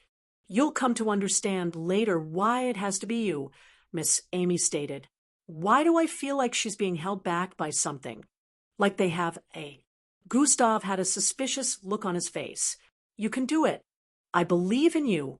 For now, you do not have enough power to shoulder the revelation of everything. So this is enough," Miss Amy added. "Oh," Gustav muttered as Miss Amy bolted across the sky with Gustav in her arms. "Swai." In a few moments, they arrived back at the dojo. Miss Amy was capable of using light rays to increase her speed, so it was like she was teleporting. "By the way, Miss Amy, what do you know about Planet Humbad?" Gustav asked as they arrived back in the dojo. The original planet of the Slarkovs?" "Elaborate," Miss Amy voiced out. "Is there a possibility that Planet Humbad is still in existence?" Gustav asked outrightly. "No, Planet Humbad has been destroyed, just like the historical records say," Miss Amy replied bluntly. "But how can we know that this is truly correct if there's no proof? The historical records do say that, but what if it's incorrect?" Gustav asked.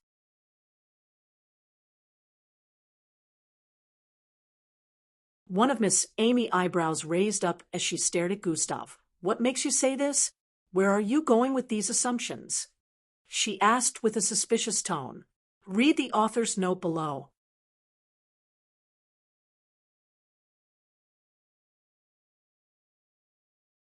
Chapter 359. One of Miss Amy's eyebrows raised up as she stared at Gustav. "What makes you say this? Where are you going with these assumptions?" she asked with a suspicious tone. "Well, what if? Just what if Planet Humbad was still in existence and the history books have been wrong all along?" Gustav said with a look of contemplation. Miss Amy lingered on Gustav suspiciously. Miss Amy knew Gustav wasn't one to mention things like this flippantly. She could tell that this thought must be coming from somewhere, or something must have triggered it. I feel like you're onto something, but sorry to burst your bubble. Planet Humbad is no longer in existence, just as the history books say, Miss Amy said with a look of certainty before going back to closing her eyes once again. Gustav had a confused expression as he exclaimed, "Why does she look so sure?" He wondered. As if to answer his unspoken question, Miss Amy voiced out, "I've been to that part of the galaxy before. There's nothing there. It's just an empty place in space, void of life and beauty. Only the stench of destruction lingers in where Humbad used to lie," Miss Amy muttered with a slightly distressed voice. "Oh," Gustav mumbled. "This is going to be harder than I thought," Gustav said internally with a slightly conflicted look. "But for you to mention it, tell me what you're on to. Why did you bring up such a topic?" Miss Amy asked while opening one eye. "Well, it's just a hunch. A strong hunch. Miss Amy, I believe the planet of Humbad still exists. I know that contradicts what you've seen, but still." Gustav couldn't tell Miss Amy that the system gave him a quest. "For some reasons, I need to find it," Gustav added. "I see. Then I know what to do," Miss Amy replied. "Huh? What are you planning, Miss Amy?" Gustav asked. "You need proof of its existence or inexistence. I'll send someone to investigate," Miss Amy voiced out. "But I won't be seeing you anymore from tomorrow. I'm on a tight deadline for this research," Gustav stated. "Numbskull, there are still many ways for me to communicate with you even though you'll be in the MBO camp. Don't worry, once I have anything I'll reach out to you," Miss Amy replied. That's a relief then. I'm counting on you, Miss Amy." Gustav smiled as he spoke. Miss Amy stared at him suspiciously before shaking her head with a wry smile on her face and going back to her meditation. "I'll also be conducting investigations from my own side. Hopefully, I'll be able to discover something while in the MBO camp," Gustav said internally. A few hours later, Gustav was back home. He would be leaving from here to the airport with Miss Amy and Angie the next day. Although he had decided not to speak to Angie until she did the task he mentioned, meeting like this was inevitable. He couldn't totally avoid her. Just like that, the night went by, and Gustav woke up early the next morning to perform his daily tasks as quickly as he could. He only finished around 7 a.m. and went to take his bath and dress up. The previous day, he had already cleared out his apartment, except for his bed. He moved all his things to Miss Amy's residence. Apparently, Miss Amy already bought the place, so he decided to keep all the stuff that he couldn't carry with him there. Gustav took all his necessary luggage that included several pieces of equipment and pieces of clothes. They arrived at the airport around 8 a.m., where a private aircraft was already waiting for them in one of the hangars. These aircraft were only privy to the participants who had been enlisted into the MBO. Gustav happened to meet Rhea, Timmy, Glade, Matilda, and some other participants that he recognized from back then. Glade gave him a piercing stare as he sat somewhere in the middle on the left side. Gustav ignored the stare and kept looking forward with an unbothered expression.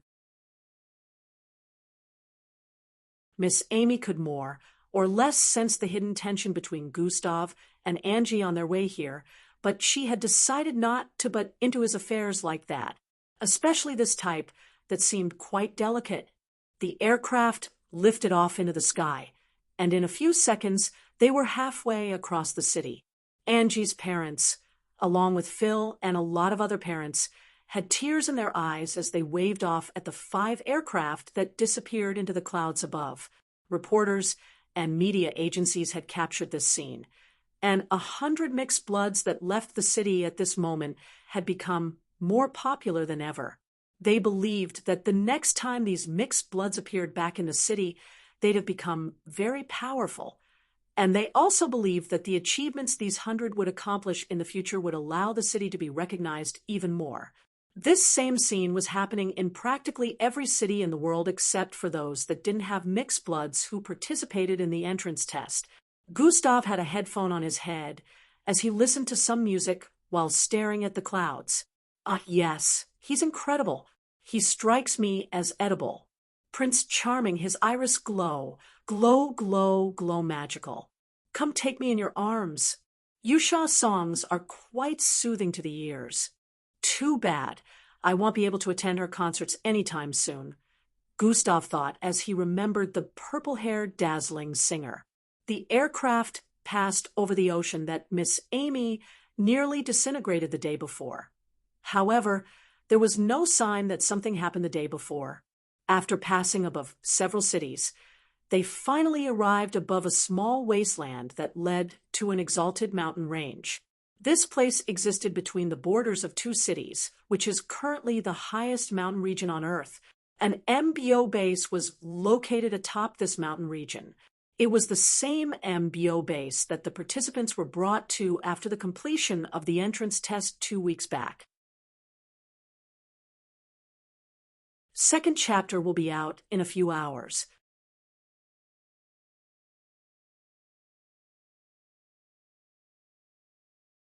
Chapter 360. Their aircraft landed on the eastern side of the base, where several hangars were located. They weren't the only ones landing. Several other aircraft were also seen arriving moments later. Some had even arrived before them. Officers in different sets of MBO uniforms could be seen moving around. Convoys were already waiting for them. So the instant they landed, they were asked to get in to be transported to another location within the MBO base. This place was like a mini-city, so vehicles moving around the place, carrying officers from location to location, was a norm.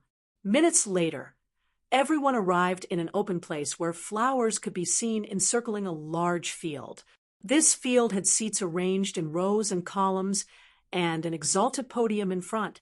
The youngsters arriving began to fill the seats one after the other. According to the instructions, everyone that was dressed in the white uniforms was among the outfits provided for all the cadets. After a few more minutes, the whole place had been filled up. There were over 1,000 youngsters sitting within this field, and several MBO officers stood behind the podium. They seemed to be waiting for someone. Miss Amy was back in the apartment Gustav, and the others had stayed during the last time they arrived here. Several seconds later, a group of convoys arrived at the field where the participants waited. Organized-looking combat troops filed out of the vehicles. They all moved towards the most luxurious-looking one and stood on the sidelines as a man came out of the vehicle. The man had white and gray hair, with a rhombus-shaped green crystal in the middle of his forehead. Merely staring at him, you could tell he was no ordinary officer. So far, all the officers were nothing to scoff at with the way they carried themselves and their gallant movements. However, this middle-aged-looking man was more vibrant-looking. Every one of his steps had a certain powerful charm oozing out. His uniform was also different. It was crystalline silver in color. Chatter, chatter, chatter.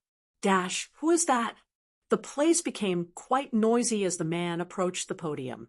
Most of them had no idea who the man was, but with the way the officers bowed in respect, they could tell he was no ordinary officer. Only Gustav and the rest that were with him last 2 weeks recognized the man. Some had ideas of who he was due to the rare uniform look, but they weren't sure. I am Great Commander Cheyenne, and I welcome you all today. He started speaking. A lot of the participants had looks of shock on their faces. Everyone who was here today had done their research about the MBO, so they knew 1 or 2 things about the internals of the MBO that were unknown to the masses.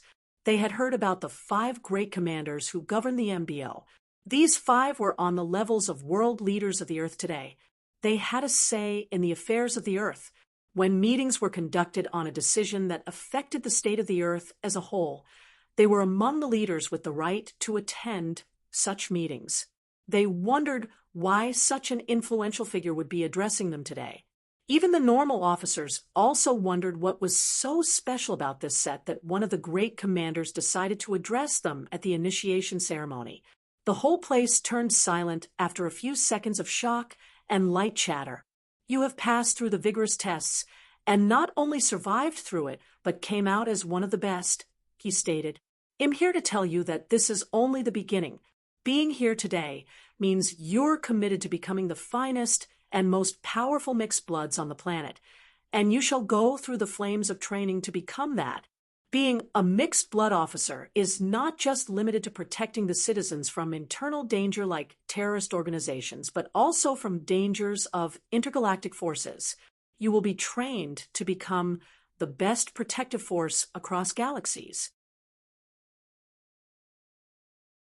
As you train, lots of confidential information will be revealed, and it is your job to keep such information to yourself for the safety of the embryo, the planet, as well as your families and loved ones. Great Commander paused as he got to this point. Understand one thing. Your loyalty to the embryo and to the safety of Earthlings comes first before any other thing. Gustav felt Great Commander Cheyenne gaze lingering on him for a few seconds when he got to this point.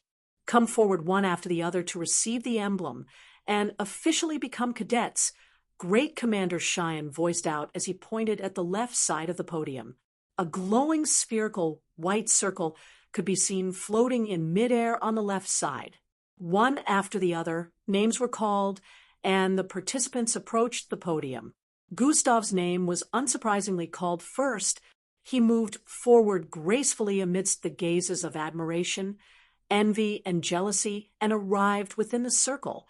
Cyan, a body-like emblem with large red-colored blood, within appeared on the right chest area of his white uniform. Gustav stared at it for a few moments before going back to his sitting area. After Gustav was a youngster with long silver hair that reached his bum area. His entire being oozed a majestic aura as he walked gracefully towards the podium. His eyes were closed the entire time, but it seemed like he was able to see clearly as he arrived at the circle. Some participants recognized this guy to be one of the special class candidates. Still, most people had no idea of his power level.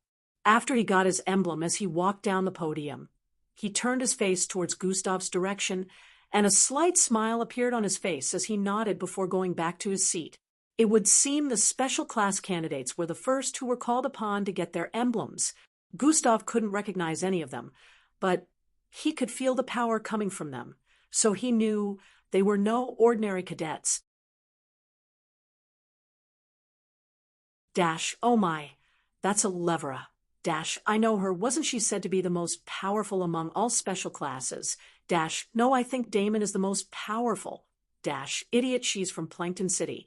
And she's almost at Gilbert rank. What the fuck? She's almost at Gilbert rank? I thought Gustav was the strongest. The place became noisier as a beautiful-looking female figure walked towards the podium, feeling unmotivated to write recently.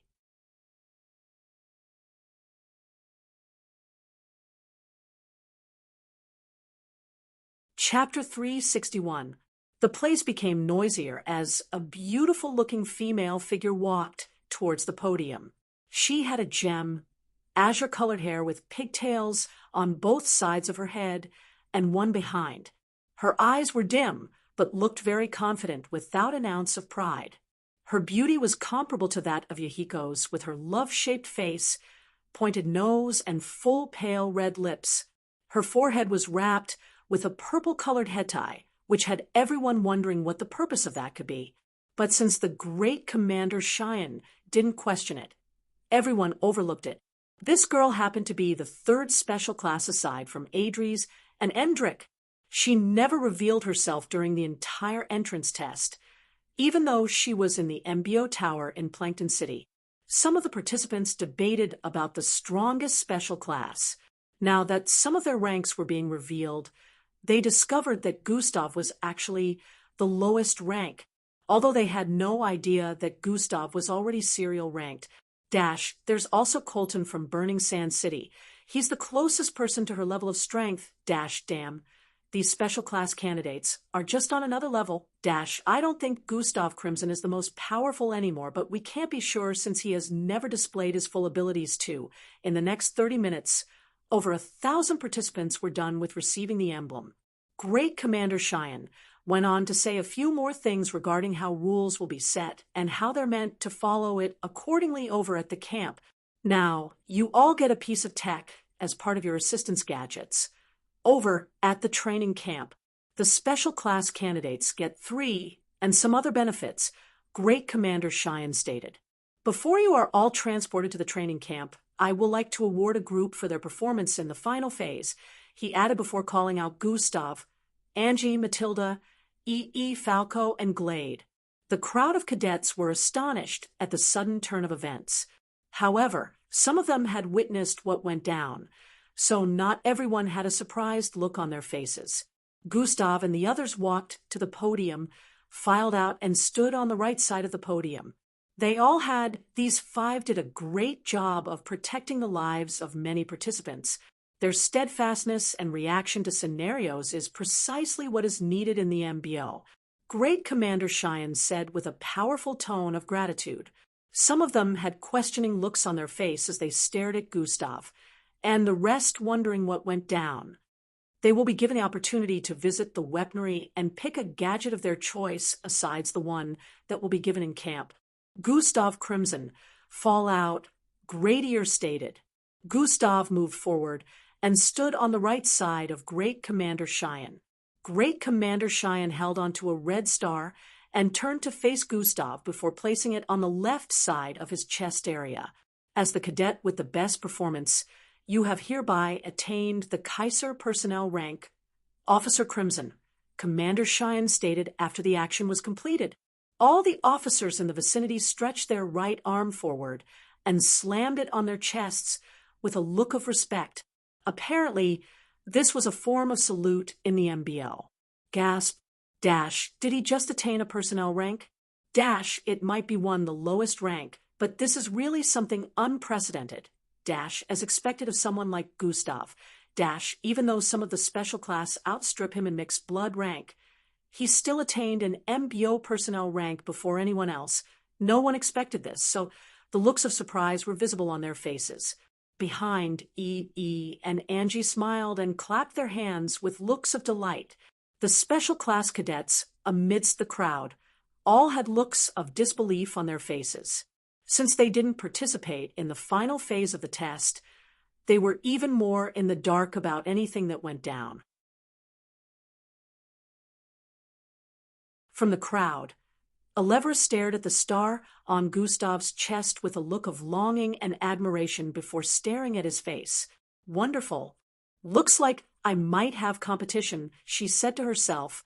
Eldris also stared at Gustav with a look of admiration. He is way better than his little brother. Amazing! Not all the special class candidates were happy with the current development of things, so some of them had decided to put in their best efforts when they arrived at the camp. Now you all are to move towards the Glay 2 terminal, where transport vehicles have been prepared for you, Great Commander Cheyenne said as the place quietened. Follow me, Great Commander Cheyenne said to Gustav and the rest as he climbed down the podium. The place turned noisy again, but a few officers came forward and organized the cadets' movement towards Glay 2 terminal. Gustav, along with Angie, and the remaining 3, were transported along with Great Commander Cheyenne towards a part of the base. In a few seconds, they arrived in front of a massive circular blue structure. Officers couldn't be seen too much around here, and it was well guarded also.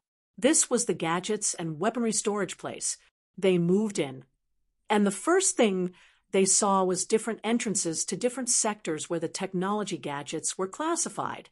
Great Commander Cheyenne told them that they only had about 20 minutes to go into any sector of their choice and pick one gadget each.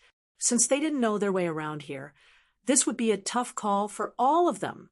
Gustav wasted no time looking around. He instantly went into Sector 3. The others were still at the entrance with looks of confusion. They had no idea when Gustav went in because the instant the time limit was given, he had already gone forward. When they noticed that he wasn't around them anymore, they immediately chose which sectors to visit, and everyone went their separate ways.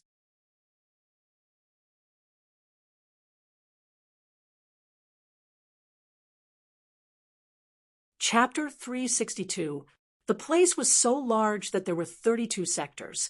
They already knew that it would be impossible to scout all the sectors properly before 20 minutes were up, so it was now down to luck for them to pick something of true value. Gustav arrived within the sector some moments ago and waited not even a second longer before he started scanning all that was before him with God eyes. Although non-living things had a particular color that they showed, God eyes were capable of reading energy levels of things with power stored within. Also, the colors change based on the kind of energy a tool is being powered by. This was what Gustav was making use of at the moment. He inspected each and every piece of equipment he came across, one after the other. Every piece of equipment was arranged in rows and columns, floating in mid-air within a glowing, milky light. Each piece of equipment was separated from the others, so there was enough space for people to pass the midst of different pieces of equipment and study them. At the moment, all Gustav could see were some round, metallic-looking baby palm-sized balls. He took out one of them and pressed the button. Soon, a protective electromagnetic shield surrounded him in an instant. He tapped the button back to deactivate it and put it back in its rightful place, although the ball-like equipment around looked the same. Some of them actually had different kinds of shields, and some were actually a barrier that sent attacks back to the direction they came from. Gustav could tell they had different properties due to God eyes, but he wasn't really interested in these, so he dashed forward to a place with another category of items. Gustav arrived at a place where eye-shaped devices could be seen all over the place. He could already see that these items had different energy points, so he picked the one with the highest. Gustav held it in front of himself and tapped it. Sryon. Gustav suddenly noticed his line of sight had been divided in two. He was no longer only seeing in front of himself. He could also see behind him now. What in the world? It's like having eyes in front and behind. Gustav was astonished. He felt like such an item could really come in handy, so he marked this spot. He decided to come back here later if he couldn't find anything satisfactory. Gustav decided to move towards another place where different items were positioned again.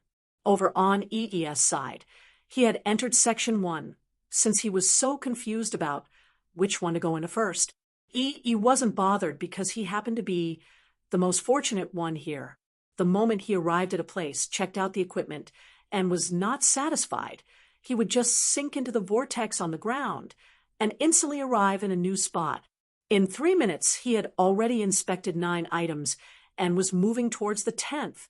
He only needed to open a vortex to arrive in another sector if he wanted to, unlike the rest that still had to use the entrance and exit.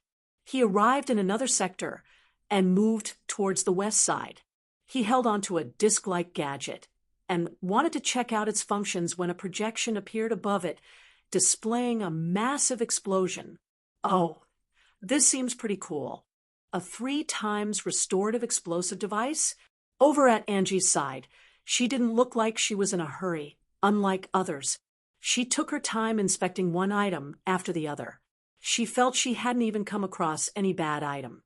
She was just finding it hard to make a choice because, according to her, they were all good. Glade and Matilda also shared this calmness. On the other hand, Falco had been taken over by his alter ego again, who went around cursing every officer in place and insulting them on their choices of weaponry. Just like that, 20 minutes went by, and they were directed out of the sectors by officers when the badge they were given expired. They all had different items with different shapes in their hands as they arrived outside. Angie was already back outside before the rest because she had already made her pick. Everyone else had to be brought out by the officers.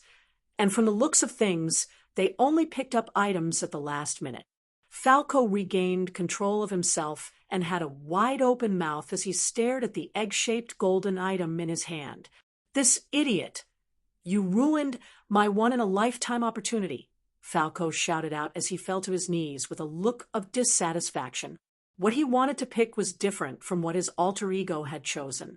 Among everyone else, he was the only one lamenting. The others seemed to be satisfied with what they had picked. Fantastic choice, everyone. Now, Falco, don't be too quick to judge. That's an unhatched biomechanical fused mixed breed. You'll understand when it hatches, Great Commander Cheyenne stated. An explosive restorative disc. Good pick, EE, Commander Cheyenne said as he stared at the disc in EE's hand. A speed multiplier. Good one. This time, he stared at Glade and voiced out. Great Commander Cheyenne kept calling out the items they picked one after the other and checked out Gustav's choice last. A grade 7 spatial bracelet. Marvelous pick. The tone of astonishment in his voice was higher this time. There are only 2 grade 7 spatial bracelets in the entire 33 sectors. It can't be a coincidence that he managed to attain one, Great Commander Cheyenne thought as he stared at the silver bracelet in Gustav's grasp. Gustav wore the bracelet on his left wrist, and it turned invisible a while later. Angie happened to get an item Gustav wasn't interested in earlier. It was the same silver ball that cast an electromagnetic protective shield around him earlier. Her will to protect others is still as strong as ever, Gustav noted. A few minutes later, the 6 of them were transported towards the terminal, where other cadets were also brought to. This was where their trip to the MBO camp will begin.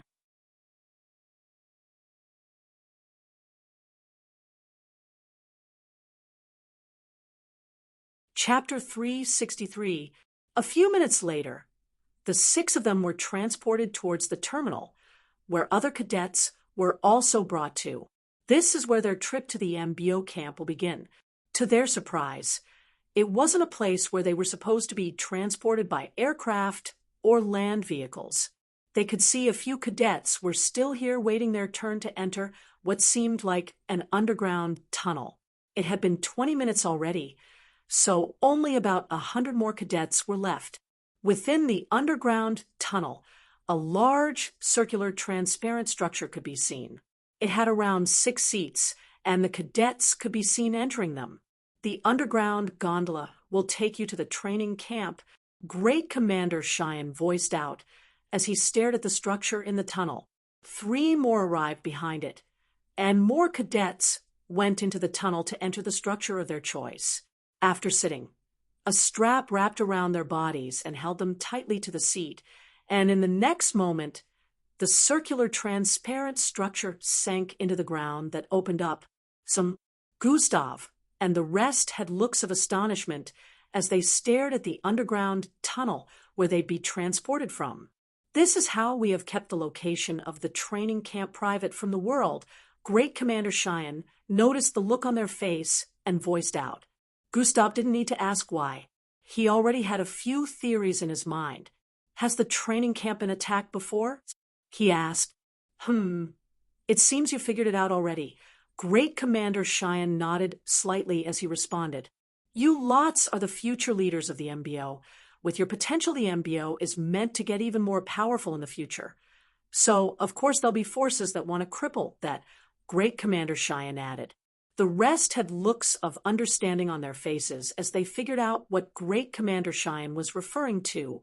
As more underground gondolas arrived, the number of cadets reduced even more. However, the group didn't move forward the whole time. They decided to wait for their turn. A few more minutes later, the whole place was cleared out, and the group started moving forward towards the one that had just arrived. Gustav paused his movement when he remembered something and went back to meet Great Commander Cheyenne. Remember our deal. You owe me one favor, Gustav said to him. Oh, yes, young Gustav, I haven't forgotten, Great Commander Cheyenne responded with a smile. Good. How do I contact you in case I want to call on that favor? Gustav asked. Nothing ever passes your eyes. Great Commander Cheyenne shook his head as he laughed lightly. He was referring to the fact that Gustav had figured they wouldn't be able to contact the outside world within the camp. If Gustav had gone just like that, he wouldn't be able to cash in the favor until after the training period. Commander Cheyenne brought out a white button-sized object and gave it to Gustav. Make sure you only make use of that communication tool when you want to cash in the favor. It's a one-time communication device that has the capacity to send messages through space. So even if I'm not on Earth at the time you make use of it, you will still be able to contact me, Great Commander Cheyenne explained. Gustav nodded in understanding as he received the device and transferred it to his storage button. Remember, it's a one-time usage device. After you make use of it, once it gets destroyed, Great Commander Cheyenne warned. I heard you the first time. Old man, Gustav said as he turned around and started walking forward. The officers in the vicinity had widened eyes as they stared at Gustav, expecting the Great Commander to do something about Gustav's disrespect, but to their surprise, Great Commander Cheyenne only laughed it off. So nostalgic, Commander Cheyenne said internally as he stared at Gustav walking towards the underground gondola. In his eyes, Gustav's stature interlapped with a familiar feminine figure who had ash-colored hair. Gustav arrived in front of the underground gondola and moved in to sit. The five had been waiting for Gustav, and now only one seat was left within the gondola. Coincidentally, that seat happened to be beside Angie. Gustav moved towards the left and took his seat on her right. The atmosphere turned a bit weird, since Gustav just took his seat without saying a word to anyone, especially Angie. Thush! The circular, transparent underground gondola closed up after everyone got strapped in. The ground underneath opened up, revealing a dimly lit hole that extended as far as the eyes could see. So the underground gondola descended into the hole with immense speed. It traveled through the whole underground, moving at a speed of Mach 20. This was well over 1,000 miles per second. Everyone felt woozy as their sight turned blurry due to the immense speed. All they could see was white light moving past the vehicle at a very fast speed as they descended. At a point, they could feel the underground gondola turning when they got to an intersection underground. The place was constructed so well, with some metallic bars placed against the walls of the holes. These bars were like rail tracks, and they oozed out a kind of gravitational force that made the transport of the gondola smooth. So accidents were prevented. They had only been falling for about 30 seconds, but it felt like a lifetime. Even Angie, who was a speedster, was affected because this was way beyond her speed level. A minute later, the underground gondola began to slow down, and due to this, they noticed the light glow in the distance, which signified they had gotten to their destination. The light was an opening. And after a few more seconds, the gondola entered the bright opening. It opened up for them to come out as they arrived in the middle of a forest full of tall, purple-colored trees.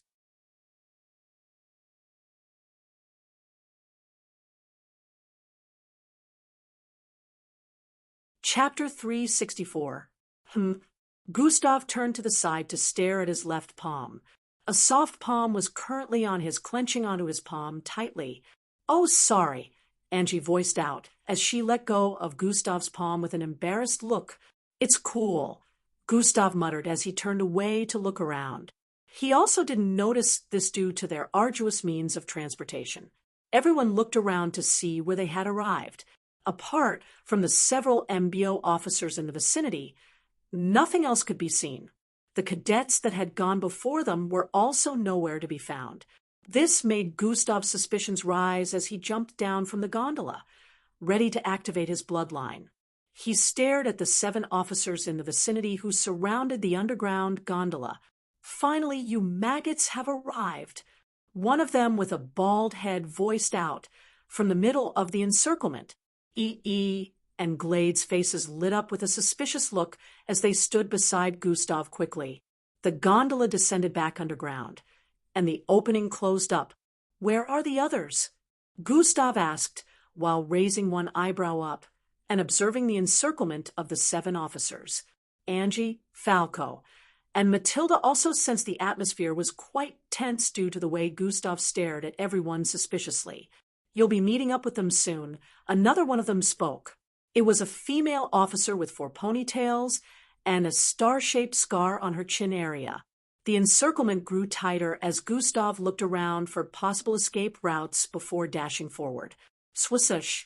To his surprise, their eyes followed his movement speed, and one of them arrived in front of him, the next instant throwing out a fist towards his face. Gustav descended with speed and slid forward, passing in between the officer's legs. The officer had a surprised look on his face as Gustav grabbed, slid through, and arrived behind him. He conjured a vortex on his left palm and threw it out towards the officer, who had already turned around with speed to attack Gustav again. Fwum! His fist went through the vortex and arrived behind him. The officer was about to punch himself from behind due to the teleportation when he stopped. All this happened in almost an instant, surprising the rest. They caught up to speed and dashed forward also, but then in the next second, the officers paused and started clapping. Looks like the reports were correct about your quick reaction to unexpected scenarios. The bald officer spoke up with a smile. The tension in the environment suddenly disappeared as the officers broke the encirclement. You get a 10, you a 9, you an 8, and the rest of you a 5 each, the bald officer voiced out, while pointing at Gustav, Glade, and the others. I am Officer Bryant, one of your trainers, he voiced out as he arrived in front of Gustav and extended a hand. Gustav could tell that there was no ill intention behind this, so he shook the hand. Good to finally meet you, Gustav Crimson, he said before turning to stare at the rest. You must be Glade, Angie, Matilda, and the double standard Falco, he said while pointing out the names of everyone. The other officers also began introducing themselves. So, you all must be wondering where the others are, and why you arrived in the middle of nowhere, Officer Bryant said. He noticed their looks of intrigue and added, Welcome to the MBO training camp, he said as he turned around and started walking towards the left. But this is in the middle of nowhere, he voiced out. Follow me, Officer Bryant instructed. Everyone did, as instructed, and followed Officer Bryant towards a tree positioned in front. To their surprise, Officer Bryant didn't come to a stop when he arrived in front of the tree. Instead, he kept walking and walked through it. Gustav and the others were a little surprised. This was the MBO, so they were not so surprised since things were always different with them.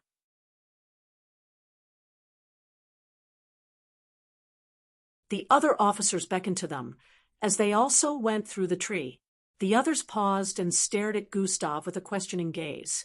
Let's go, Gustav voiced out as he walked forward. Everyone else followed and went in one after the other. Truin, the instant they went in, they found themselves within a large hall with 3 massive mirrors. The one they had just come out from showcased the forest area they just came out from.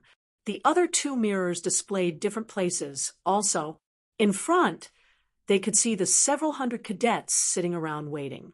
These cadets had looks of admiration when staring at Gustav. They seemed to have witnessed the little scene that went down when Gustav arrived with the others. The hall was very large, and youngsters could be seen moving across the place occasionally. There were different counters up ahead, and the one handling the cadets that had just arrived was on the left. You 6 are special class cadets, so you don't have to wait for your pass. Move over to the receptionist area on the left and get it, Officer Bryant voiced out. Well, see you around, kids, Officer Bryant said as he and his team walked away. Other officers in the vicinity saluted when they saw him. Margaret really decided not to show up, he said internally as they walked away. Gustav and the rest did as they were told. There was a line as well as lots of cadets waiting on the line, but there was also an empty side of the counter. No one stood in front of this one, but there was an officer behind it too. They arrived in front and got their passes from the lady officer. Your package will be delivered to your rooms later today. Within will be a set of camp instructions as well as materials needed and a timetable of lessons, she said after giving out the passes. Your pass is not only your key to assessing different places and your rooms, but also contains a map, she added. Gustav and the others nodded in understanding and started moving towards the exit point. The instant they exited the hall, their line of sight was greeted by a vast wasteland. There will be no chapters for the next 2 to 3 days. Privileged chapters will also be unavailable for purchase due to reset. I'm resetting it to make the tiers more affordable, and also adding in more chapters, so only the chapters that I have stockpiled will be released to fill in the new privilege tiers. However, they will be unavailable for purchase because I'm not going to be writing any more chapters for 2 to 3 days, as I mentioned earlier. Thank you all for understanding.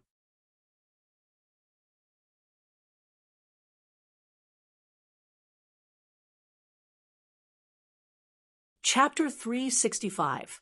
The instant they exited the hall, their line of sight was greeted by a vast wasteland. This wasn't what they had expected as they looked around them, not understanding what was up with the environment. The large building they were just coming out of was like the middle of this wilderness. They activated their map and noticed that this place was on the far edge of the map, and to get out, they'd have to move towards the west. They started their journey and began to move in the required direction. As they traveled, they found out that they were not the only ones moving in this direction. They could see some other cadets in white uniform just like them too. Some were even moving in towards the opposite direction. It would seem that they were heading for the hall. Swasush! Some 2 cadets on a flying board-like technology bolted across the air towards the direction of the hall. About 20 minutes later, Gustav and the others arrived at the end of the wilderness-like area. This place happened to be on very high ground, and now they could see far into the training camp from this height. There were many large structures and well-constructed paths leading to different places.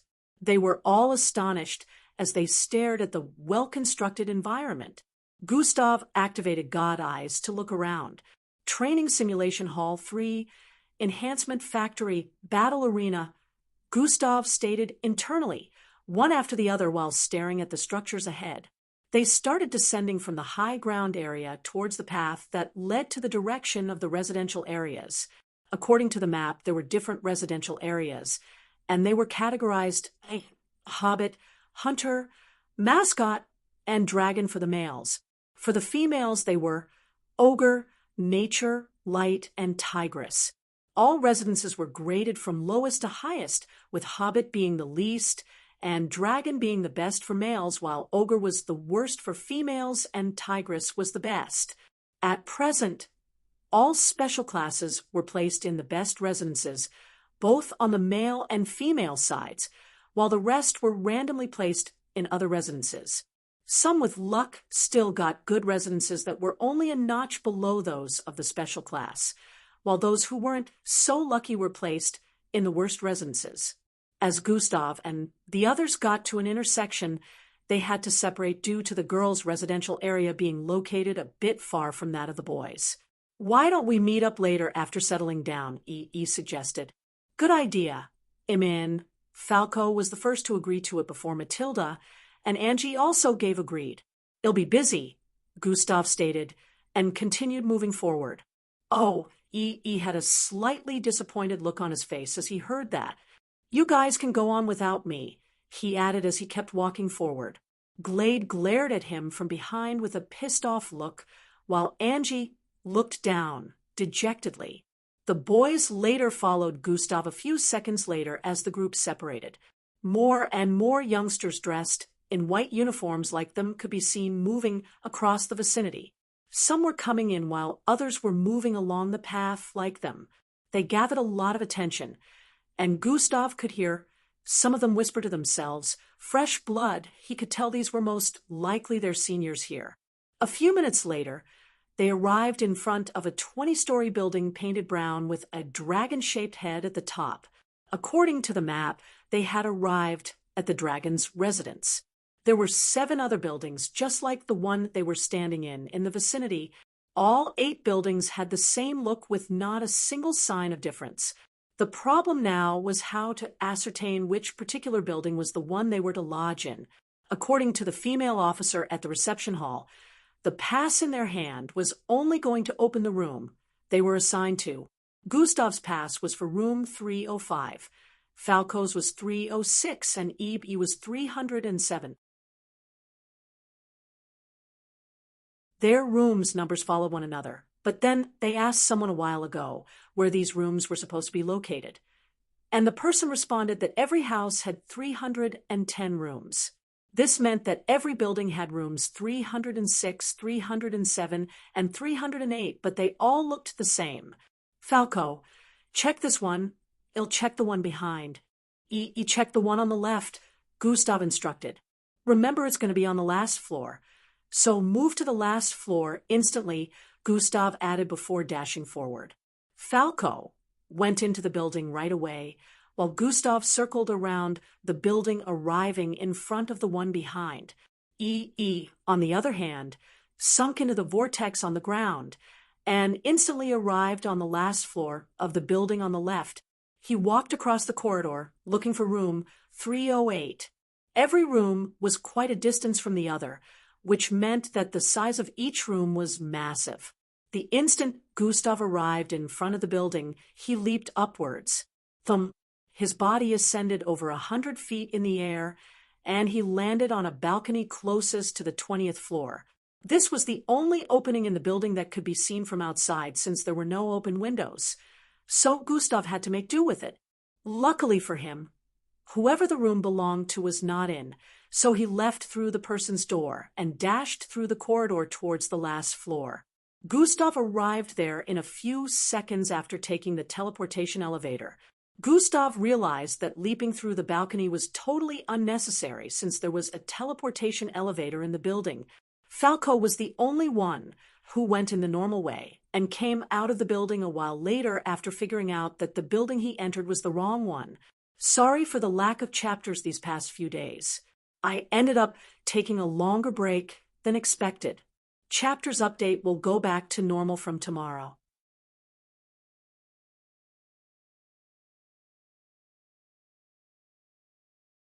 Chapter 366.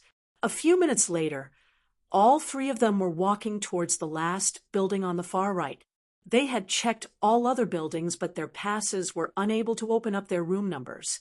This was the last one, so it was obviously this one. They arrived inside together and got teleported to the last floor a few moments later. "Oh, Gustav," someone voiced out from up ahead on the corridor as they appeared at the arrival point. "Did you also have to go through all the other buildings?" he asked with a wry smile. Gustav looked forward and saw a youngster with long silver-colored hair and a graceful, tall, but slim, charming-looking figure. Gustav recognized this person from the initiation ceremony, since he smiled and nodded at him after receiving his emblem. H&M. Gustav nodded slightly in response as they walked forward. I see. I guess you also didn't figure out how to properly make use of the pass," the youngster added. What do you mean?" Gustav asked. "See." The youngster brought out his rectangular pass and held it out. "If you swipe on the surface, this happens," he voiced out as he swiped on the card. The card glowed up, and an arrow appeared on it that was pointing towards the door down the corridor. "The pass can direct you to your door if you do that. I also just figured it out after reading the guidelines," he said with a wry smile. Gustav, and Falco had looks of astonishment after seeing the action and did the same to their cards. This gesture would have made things easier for them, but they had no idea about it. "Oh, I see," Gustav muttered. "Thanks. Who are you?" Gustav asked as he realized he didn't know his name. "Eldris," the youngster voiced out and stretched out his hand to shake Gustav. Gustav was about to return the handshake when someone voiced out from behind. "Are you sure he's worthy of receiving a handshake from you, Eldris? He's not even a full-fledged special class, just like his friends over there." Step, step, step, step. A youngster with light blonde hair and a slightly built stature appeared in their line of sight. "Do not speak like a child, Chad. They have even been recognized by a great commander. So who are you to look down on them?" Eldris voiced out as he turned around to stare at the person that had just arrived. "Let's see how long that will last." According to the guidelines, the Year 1 ranking board will be displayed in 2 days. "I guarantee that he won't be among the top 5, Chad stated before passing by their side. and entering the elevator teleportation circle. Truanan, he disappeared a moment later. Don't mind Chad. He's just reacting to your new personnel rank. Normally, everyone won't be happy with it, especially when some of them feel they're better than you, Eldris voiced out. Nah, Gustav is never bothered by sore losers. I doubt he'd even be able to last one round with him. E responded in Gustav's stead. By the way, what is he talking about? Falco asked. What is the ranking board? You three have to get to your rooms and read the guidelines first. You'll understand afterward, Eldris explained, telling them that it was already in their room. They bid Eldris farewell as he left the corridor to the elevator teleportation circle, and they headed to their room. Just like the past displayed, their rooms were right beside each other. The three went into their separate rooms to settle down. The instant Gustav walked into his room, he felt his body and his muscles relax instantly due to the atmosphere.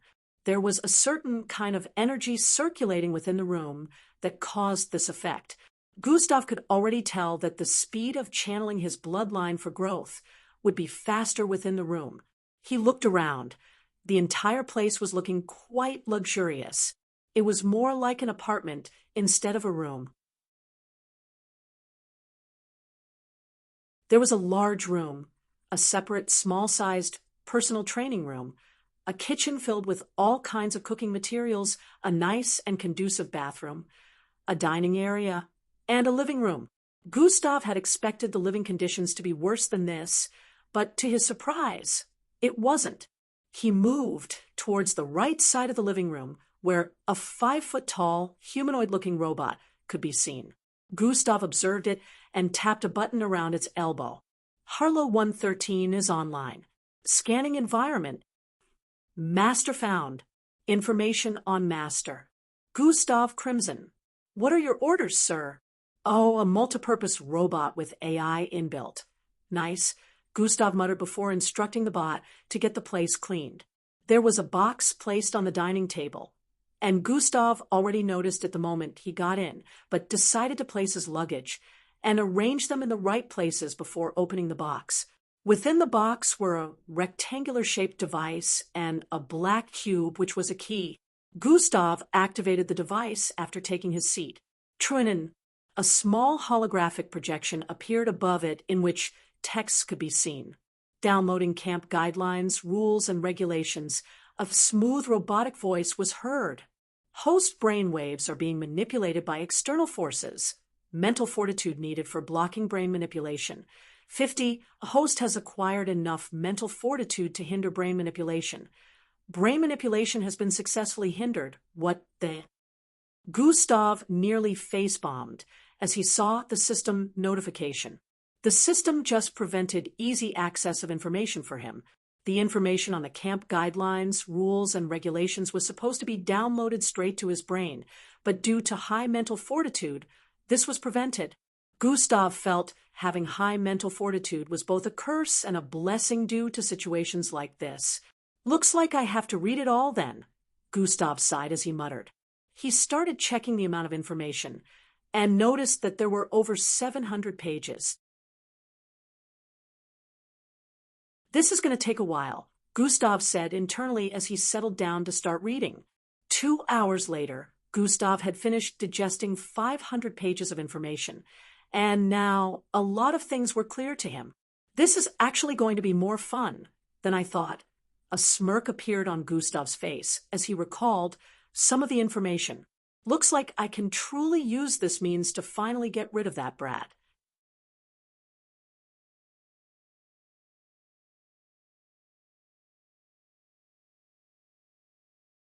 Chapter 367. This is actually going to be more fun than I thought.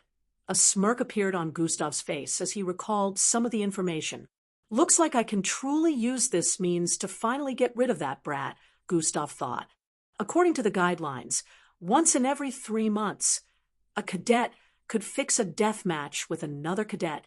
Both cadets must agree before the death match could hold, but this didn't seem to be a problem to Gustav, remembering how much he and Endrik despised each other.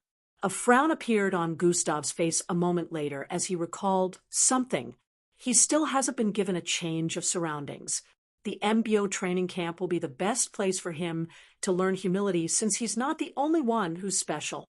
Angie's words during their date rang in his mind. I've given him a chance before.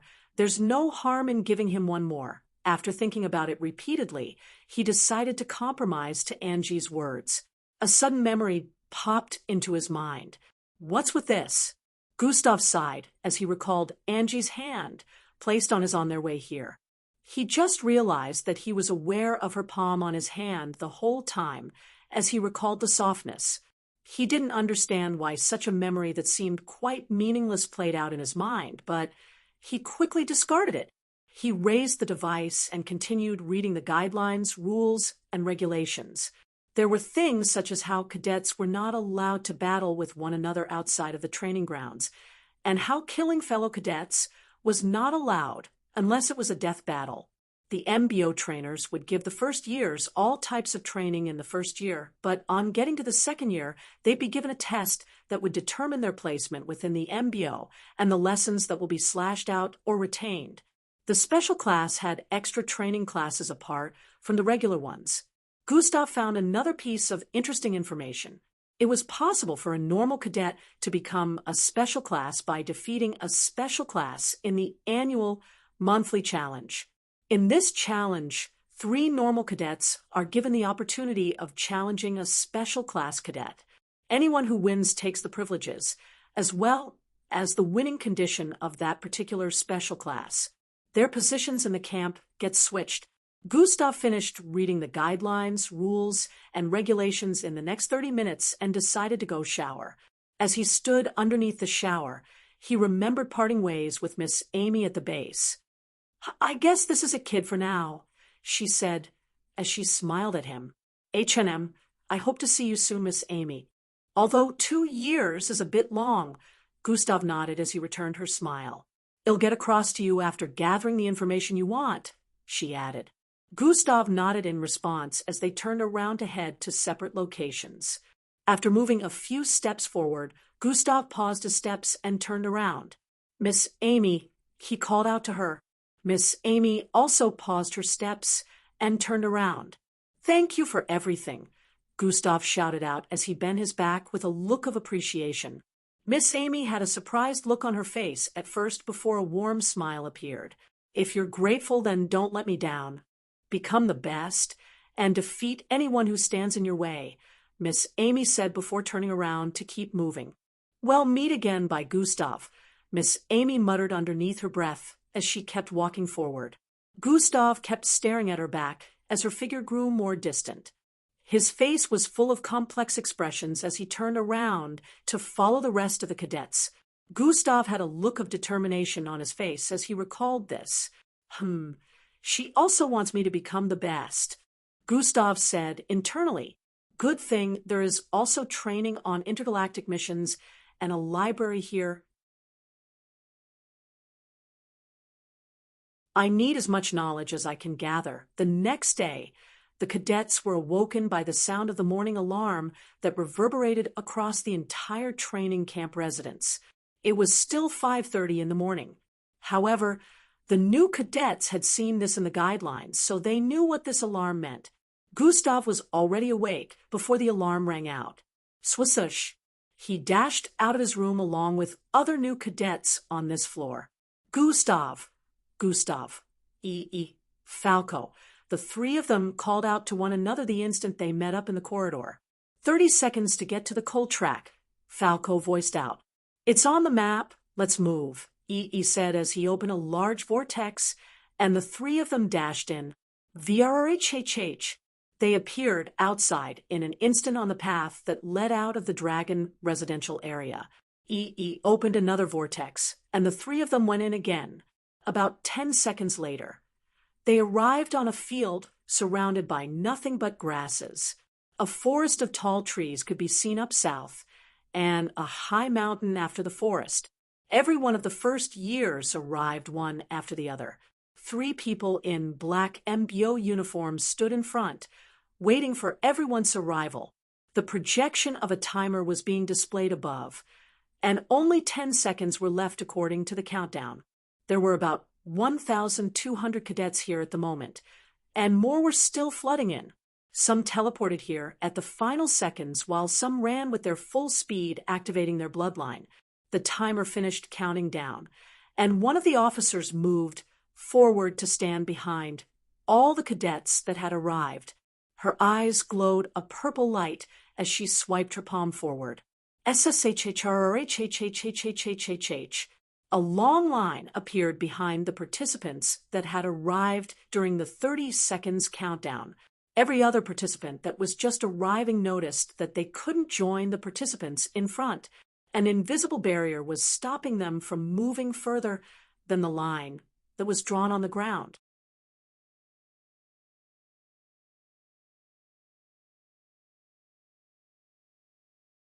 Chapter 368. They couldn't go around the line because it extended as far as eyes could see. The female officer stepped forward as she voiced out, "You're late. Double morning workout for you all," she voiced out while pointing at them. The ones at the front had no idea what they were going to do yet, but they were sure that double workout wouldn't be difficult for mixed bloods that were already beyond the Zulu rank. The lady officer in front made sure to mark the faces of the latecomers and even remained in front of them. Now that everyone has arrived at the morning workout session, a bald man voiced out from the front, "I am Officer Bryant, your instructor. These two are my assistants, Officer Sasha and Ibrahim," he added while pointing at the female officer behind and the male officer beside him. Gustav recognized this man from Officer Bryant that he met the other day.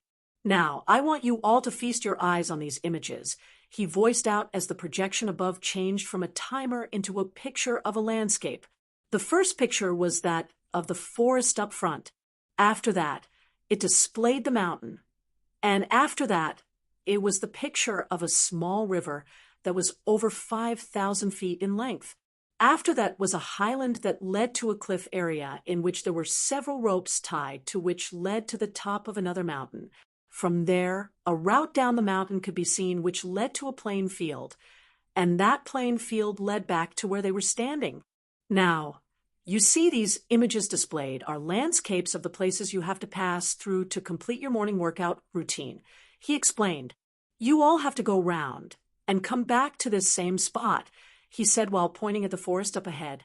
The cadets stared at one another with a look of delight. "So easy, you'll be the first to get back. No, it'll be the first, hee. I really thought it was going to be something tougher. Didn't we do something similar to this during the test phase?" Some of them voiced out after understanding the routine. "Knowing the MBO, this probably isn't as simple as it looks," Gustav said internally with a suspicious expression. "Good, now that you all understand," Officer Bryant said with a smirk as he rolled up his right sleeves. Greary-eyed, bluish tattoos started appearing all over his right arm. What's he doing?"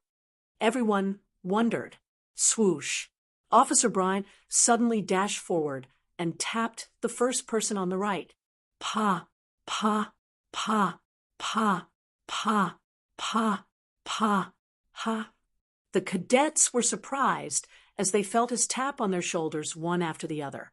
No single person, no matter how fast, could escape his hand as he managed to tap every single person. Angie didn't try to dodge because she could tell he didn't mean to harm anyone. Same with Gustav, although Gustav wasn't even fast enough to dodge. Everyone noticed the blue round mark that appeared on their right palm afterwards. In the next seconds, their eyes widened as they felt their bloodlines losing power. "Yosh, you all must have felt it by now. I just sealed your bloodlines," Officer Bryant stated as he arrived back in their front. "Ah!"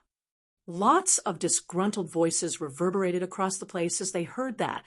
HM, you all are required to go through this routine every day without using any form of bloodline abilities or taking strength from bloodline activation.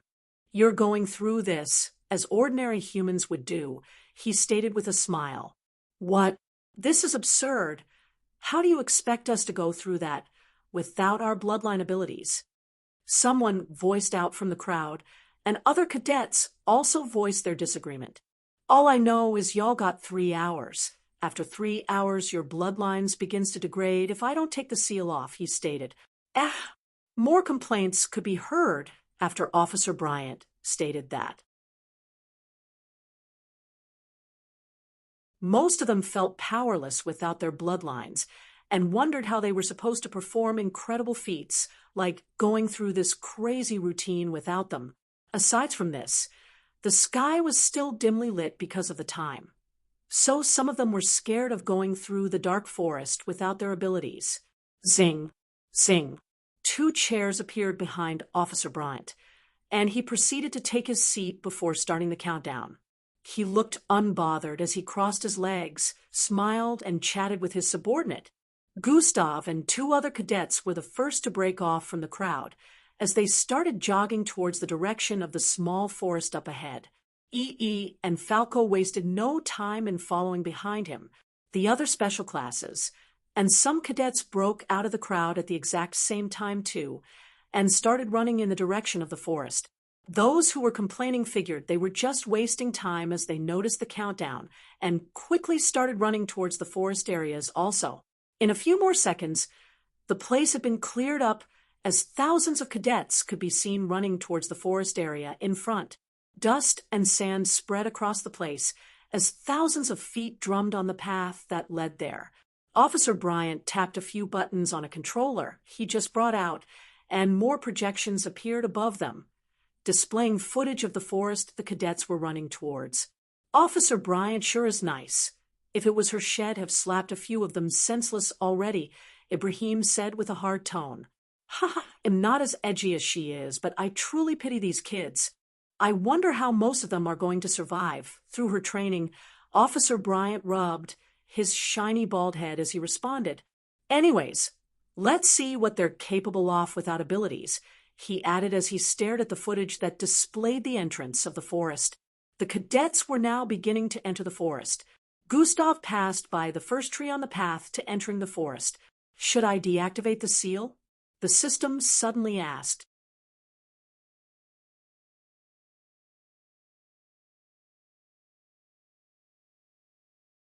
Chapter 369. Should I deactivate the seal? The system suddenly asked. You can? Gustav asked, with a slightly surprised look as he kept running. With not much effort. Yes. The system responded.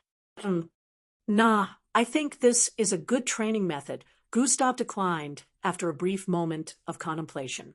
Gustav could feel that only his original bloodline was sealed, but he still had strength streaming in from the other bloodlines, which was why at the moment he was way ahead of everyone.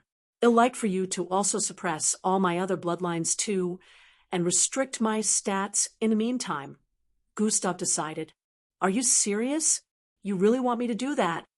The system was a bit surprised that Gustav would ask for such. Yes, or this training will end up being meaningless, Gustav responded internally. Oh, all right then. The system replied.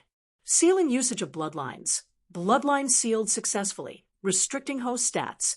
Stats restricted successfully. Gustav suddenly felt his strength being sapped as those notifications appeared in his line of vision. His speed slowed down, but he still kept running. So I'm currently making use of my original strength without the bloodlines and system added stats, Gustav thought as he jumped over a fallen tree log and kept running. His jump overmanaged to get him across 7 feet. It's not as bad as I thought it would be, Gustav said internally. His current strength and stamina without any ability or system stats was still higher than that of any athlete in the past before bloodlines were a thing. This was mostly due to the fact that the abilities and everyday training had already impacted his body, so even if he lost it, he wouldn't be as weak as he used to be. His chest was heaving up and down as he ran across the forest. Ha! Gustav exclaimed as he felt his footstep on a panel. Boo! In the next moment, a 3 meters tree came flying out of nowhere, arriving in front of him in almost an instant. Gustav still had quick reflexes, but right now his speed was lacking. However, he still managed to grab hold of the tree before it slammed into him. Swee-hi-hi! Gustav's entire body was sent flying backwards as he slammed into a tree behind. Giororichich!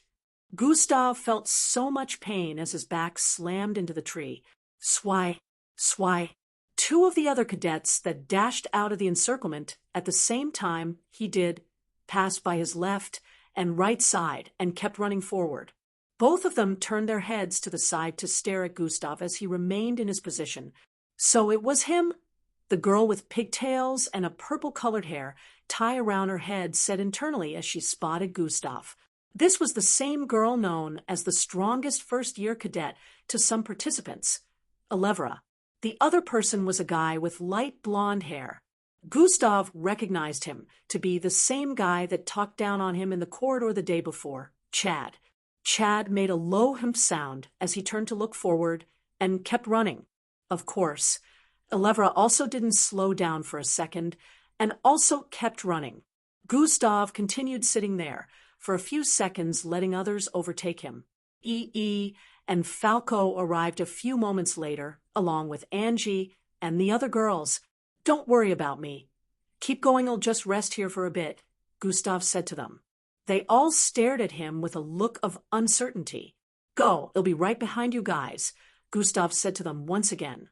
They had no choice but to listen since Gustav wouldn't budge. A few moments later, Gustav picked himself up. So that's how pain without defense feels like. There are also traps set all across the place.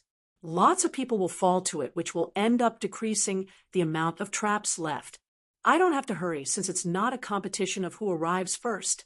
I just need to get there before 3 hours are up. This was Gustav's line of thinking as he started running once again.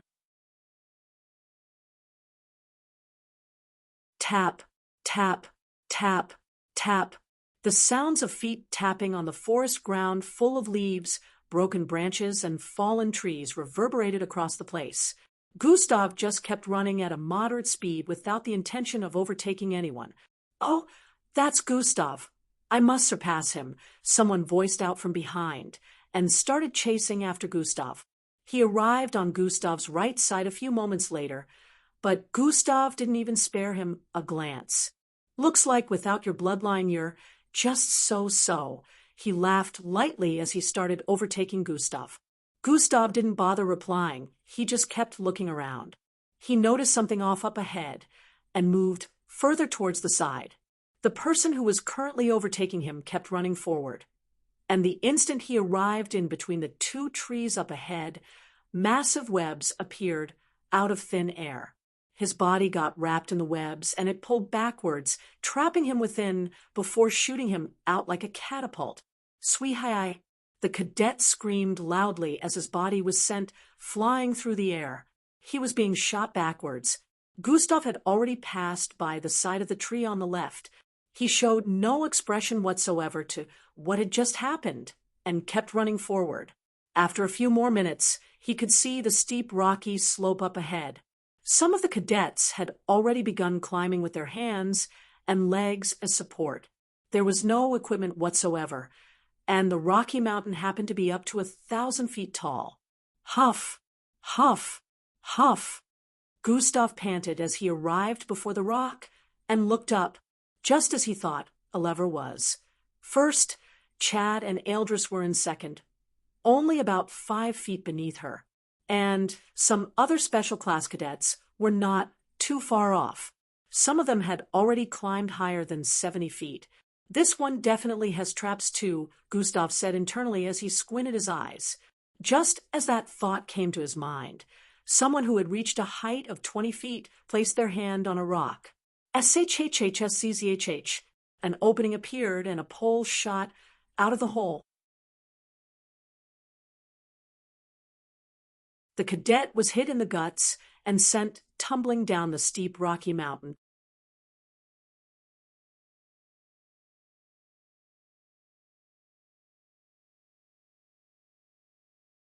Chapter 370.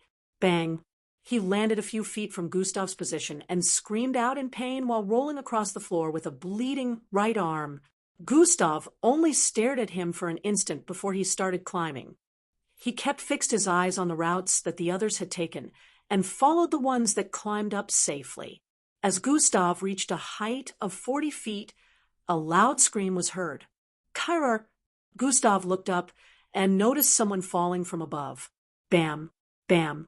The person's body slammed into two people on the same climbing route and was headed towards Gustav's spot. Gustav was about to jump away when he recognized this person to be Matilda. Gustav turned his body to the side and pressed his back against the small hole on the surface of the rock before stretching out his hand.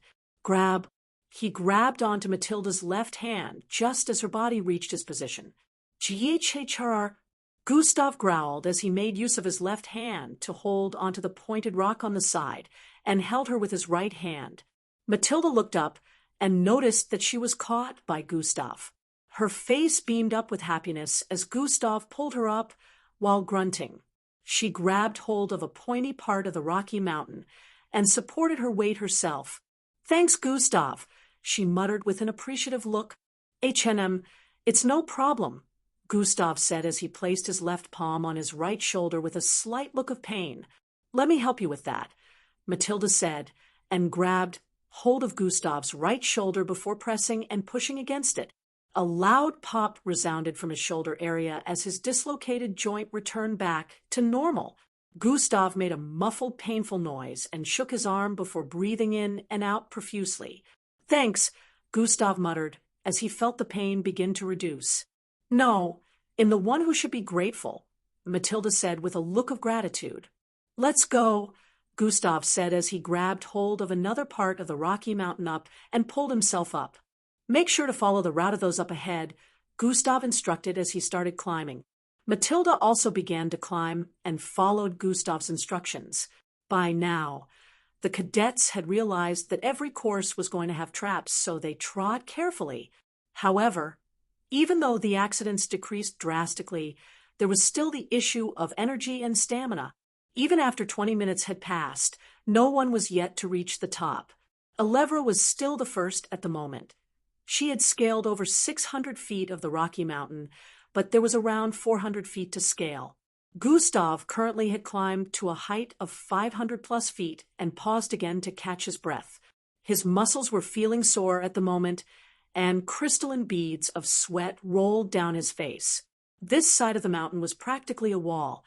However, it was a bit slanted, so the cadets were able to pause and catch their breaths so long as they could balance their bodies on the Rocky Mountain properly. Gustav stared at the bottom of the Rocky Mountain and the forest behind from this point. It was now quite distant, as the trees looked like shrubs. The sun had also begun to poke its head out of the dark sky, causing the temperature of the surroundings to increase. He wasn't scared in the slightest of falling from this height, even though he currently couldn't make use of his abilities. Some cadets had fallen a while ago due to unseen traps, but before they could hit the ground, some small drone-like devices with arms grabbed hold of them to prevent their death. The only problem was these flying drones with arms carried them back deep into the forest before dropping them. So now they practically had to continue from there, as if climbing the over 1,000 feet tall mountain wasn't torture enough. Lots of cadets also paused at this point, but the moment some of them remembered that they were on a timer, they continued to climb.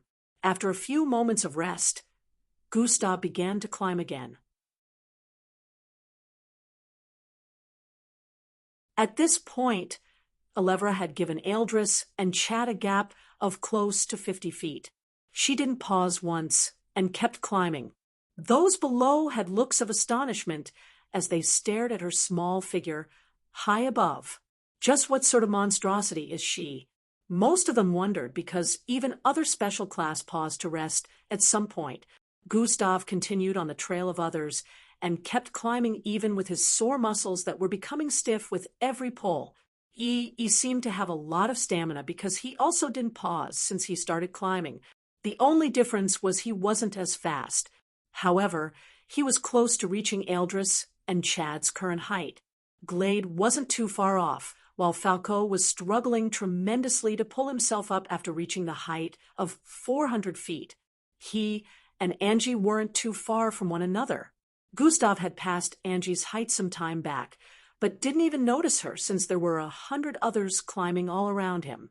Angie, on the other hand, saw him earlier and was about to call out to him when she stopped herself. Currently, she looked up again and raised her trembling hands before grabbing onto a piece of rock and pulling herself upwards. Her body vibrated due to fatigue as she struggled to pull herself up. Sweat rolled down her face, but her eyes still lit up with determination. All of a sudden, the rock she placed her hand on next pulled out of the rocky mountain. KRHHYY. She quickly grabbed onto another using her left hand before she lost her balance, but the moment she grabbed onto that side, it also pulled out of the rocky mountain. KRHHYY. Angie lost balance and found herself falling through the air a moment later. "No," Angie voiced out with a look of despair while falling. Everyone beneath moved out of the way as they noticed the body falling through the air. "Angie!" Falco shouted out, but it was too late. Her body was already descending at a fast speed. Gustav paused his movement up above and looked down.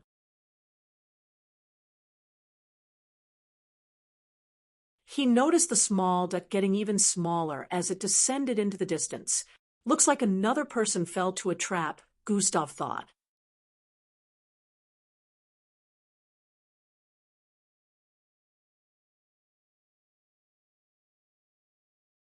Chapter 371.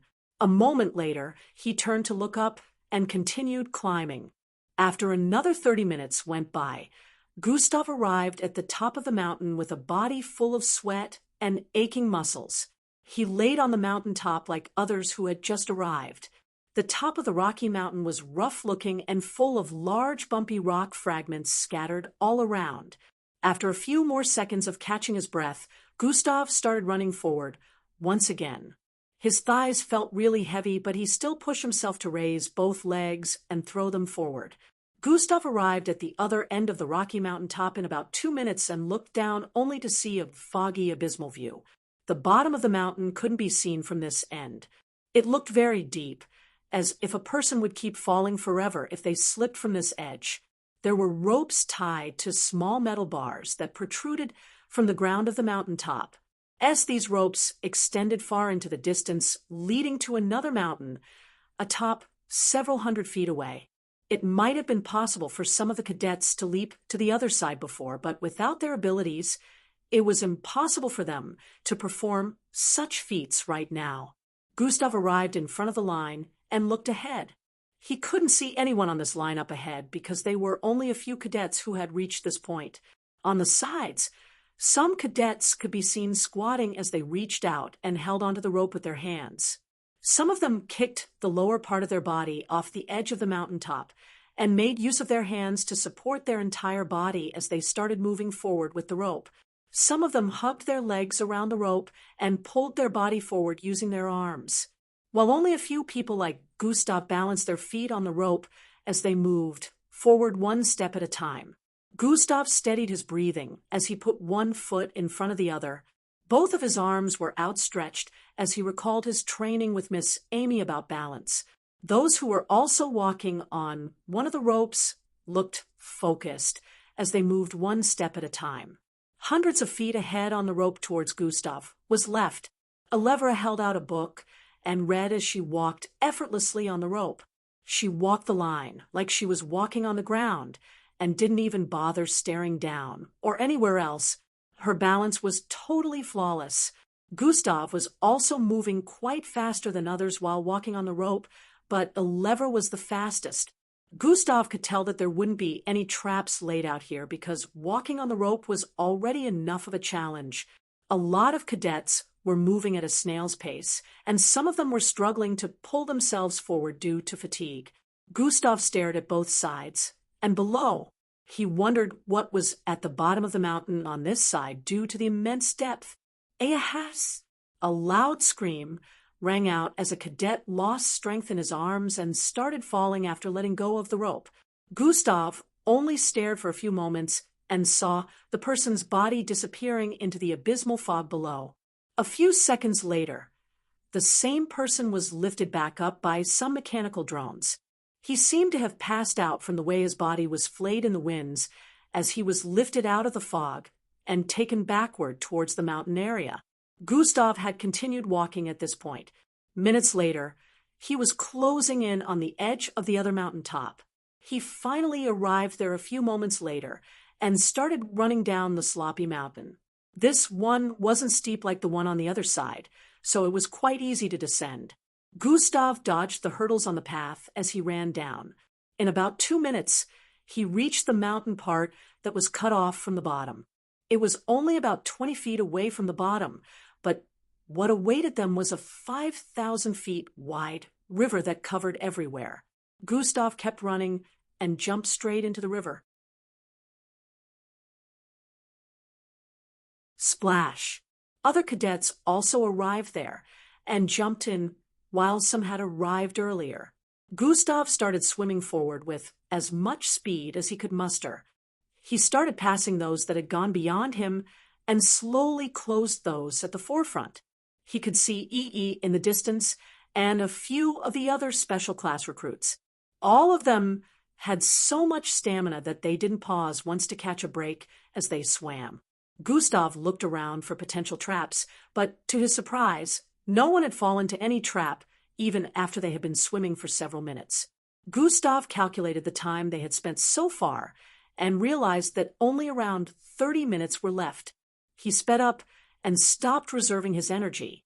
Those that had surpassed him earlier had looks of confusion.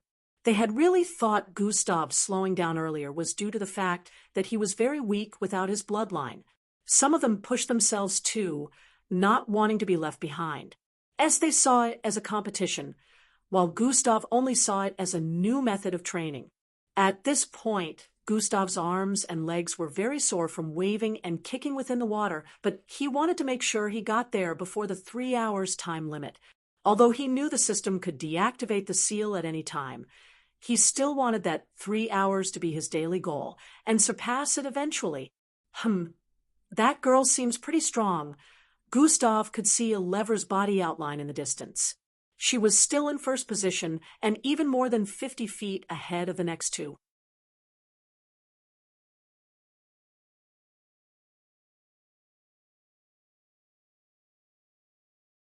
Chapter 372. Gustav was about 200 feet behind. After another 10 minutes passed, and they arrived in the middle of a forest-like area. But it was very dense with only a few trees, and there was an outlined, curvy path in front. This path was cleared out for them to run through. The moment everyone got out of the river, they started running on the curvy path. This was the last section to pass through before arriving back at their starting point. Gustav pushed himself forward, knowing that only a few more 100 meters were left. Some cadets were only walking at this point and panting heavily. Some came out of the river and laid on the ground due to fatigue. However, some were still able to muster the energy to keep running. Gustav picked up speed and started catching up to the special class cadets ahead, who were obviously also fatigued since they were slowing down with each step. S-tap, tap, tap, tap. Several 10 feet tapping on the surface of the tiled path rang out. Gustav arrived on the side of the special class cadet behind and eventually overtook him. He kept speeding up as he ran and overtook a few more of them. A minute later, they could see the plain field. They had started the race from up ahead. At this point, Gustav was right beside E, and both of them shared a nod and a quick fist bump as they ran forward, overtaking Eldris and Chad. Eldris smiled and nodded at Gustav as he kept running while a frown appeared on Chad's face as he glared at Gustav. However, he could feel himself running out of energy, so even though he tried, he couldn't overtake both of them. Minutes later, Gustav was lying on the ground as sweat dribbled down his face, and his clothes stuck to his body due to the immense sweat his body had oozed out. He wasn't the only one. Other cadets were also on the ground, panting heavily due to being out of breath. Some of them were complaining about how sore their arms were, and how this was a death routine. A bright smile appeared on Commander Bryant's face as he stood up from his seat and walked towards the few that had just arrived. He stared at them and looked forward at the rest that was limping towards them as fast as they could, even though they were out of breath. "Good job. Officer Bryant voiced out as he noted their faces one after the other.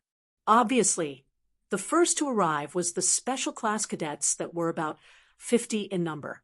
All of them were out of breath except for Elevra, who looked extremely fatigued. She also had sweat on her visible body parts, but she was nowhere as tired as the others. She wasn't even panting, neither did she look for a place to sit like the others. The others stared at her with a defeated expression. She was currently holding a small book and reading its content. You all arrived 17 to 20 minutes before the time limit. That's not bad at all, Officer Bryant voiced out as he snapped his fingers. Pa! The bluish mark on their right palm faded away in an instant. Everyone held their hands up and stared at themselves as they felt their bloodlines being unsealed. Gustav felt his strength returning and all the injuries and soreness reduced before eventually disappearing. Gustav's regeneration had returned him back to normal, so all the pain was gone in a few seconds. Others were still looking tired, but they had regained the energy to move their formerly stiff muscles as they will. After all, not everyone was blessed with regeneration like Gustav. Here are our med shots for those who suffered injury. Commander Bryant pointed at the rectangular crate on the ground, not too far from his position. Taking this will make you feel even more tired, but you will be healed from your injuries, he added. Those who were injured moved over to take the cylindrical-shaped orange-colored object and injected themselves. Cuts and bruises they had gained closed up immediately, and they stopped bleeding. However, they did feel even more tired afterward.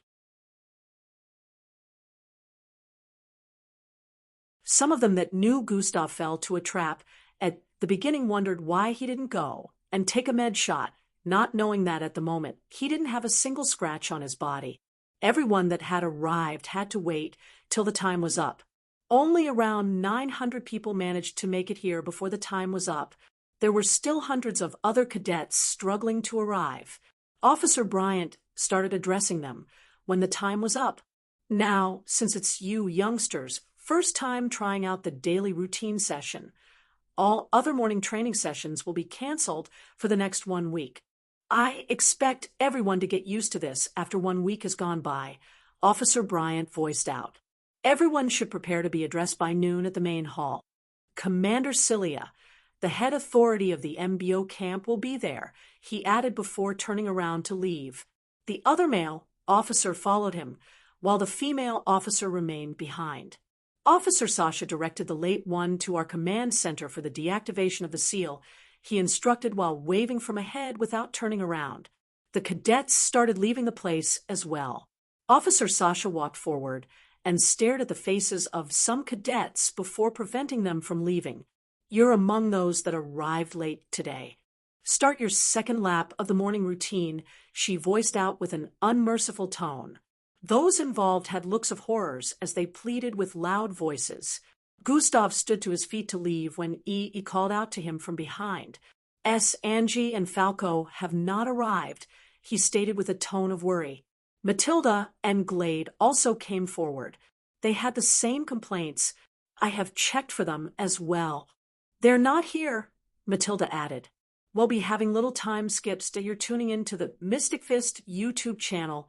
Don't forget to subscribe and join us on this journey to catch the most captivating stories.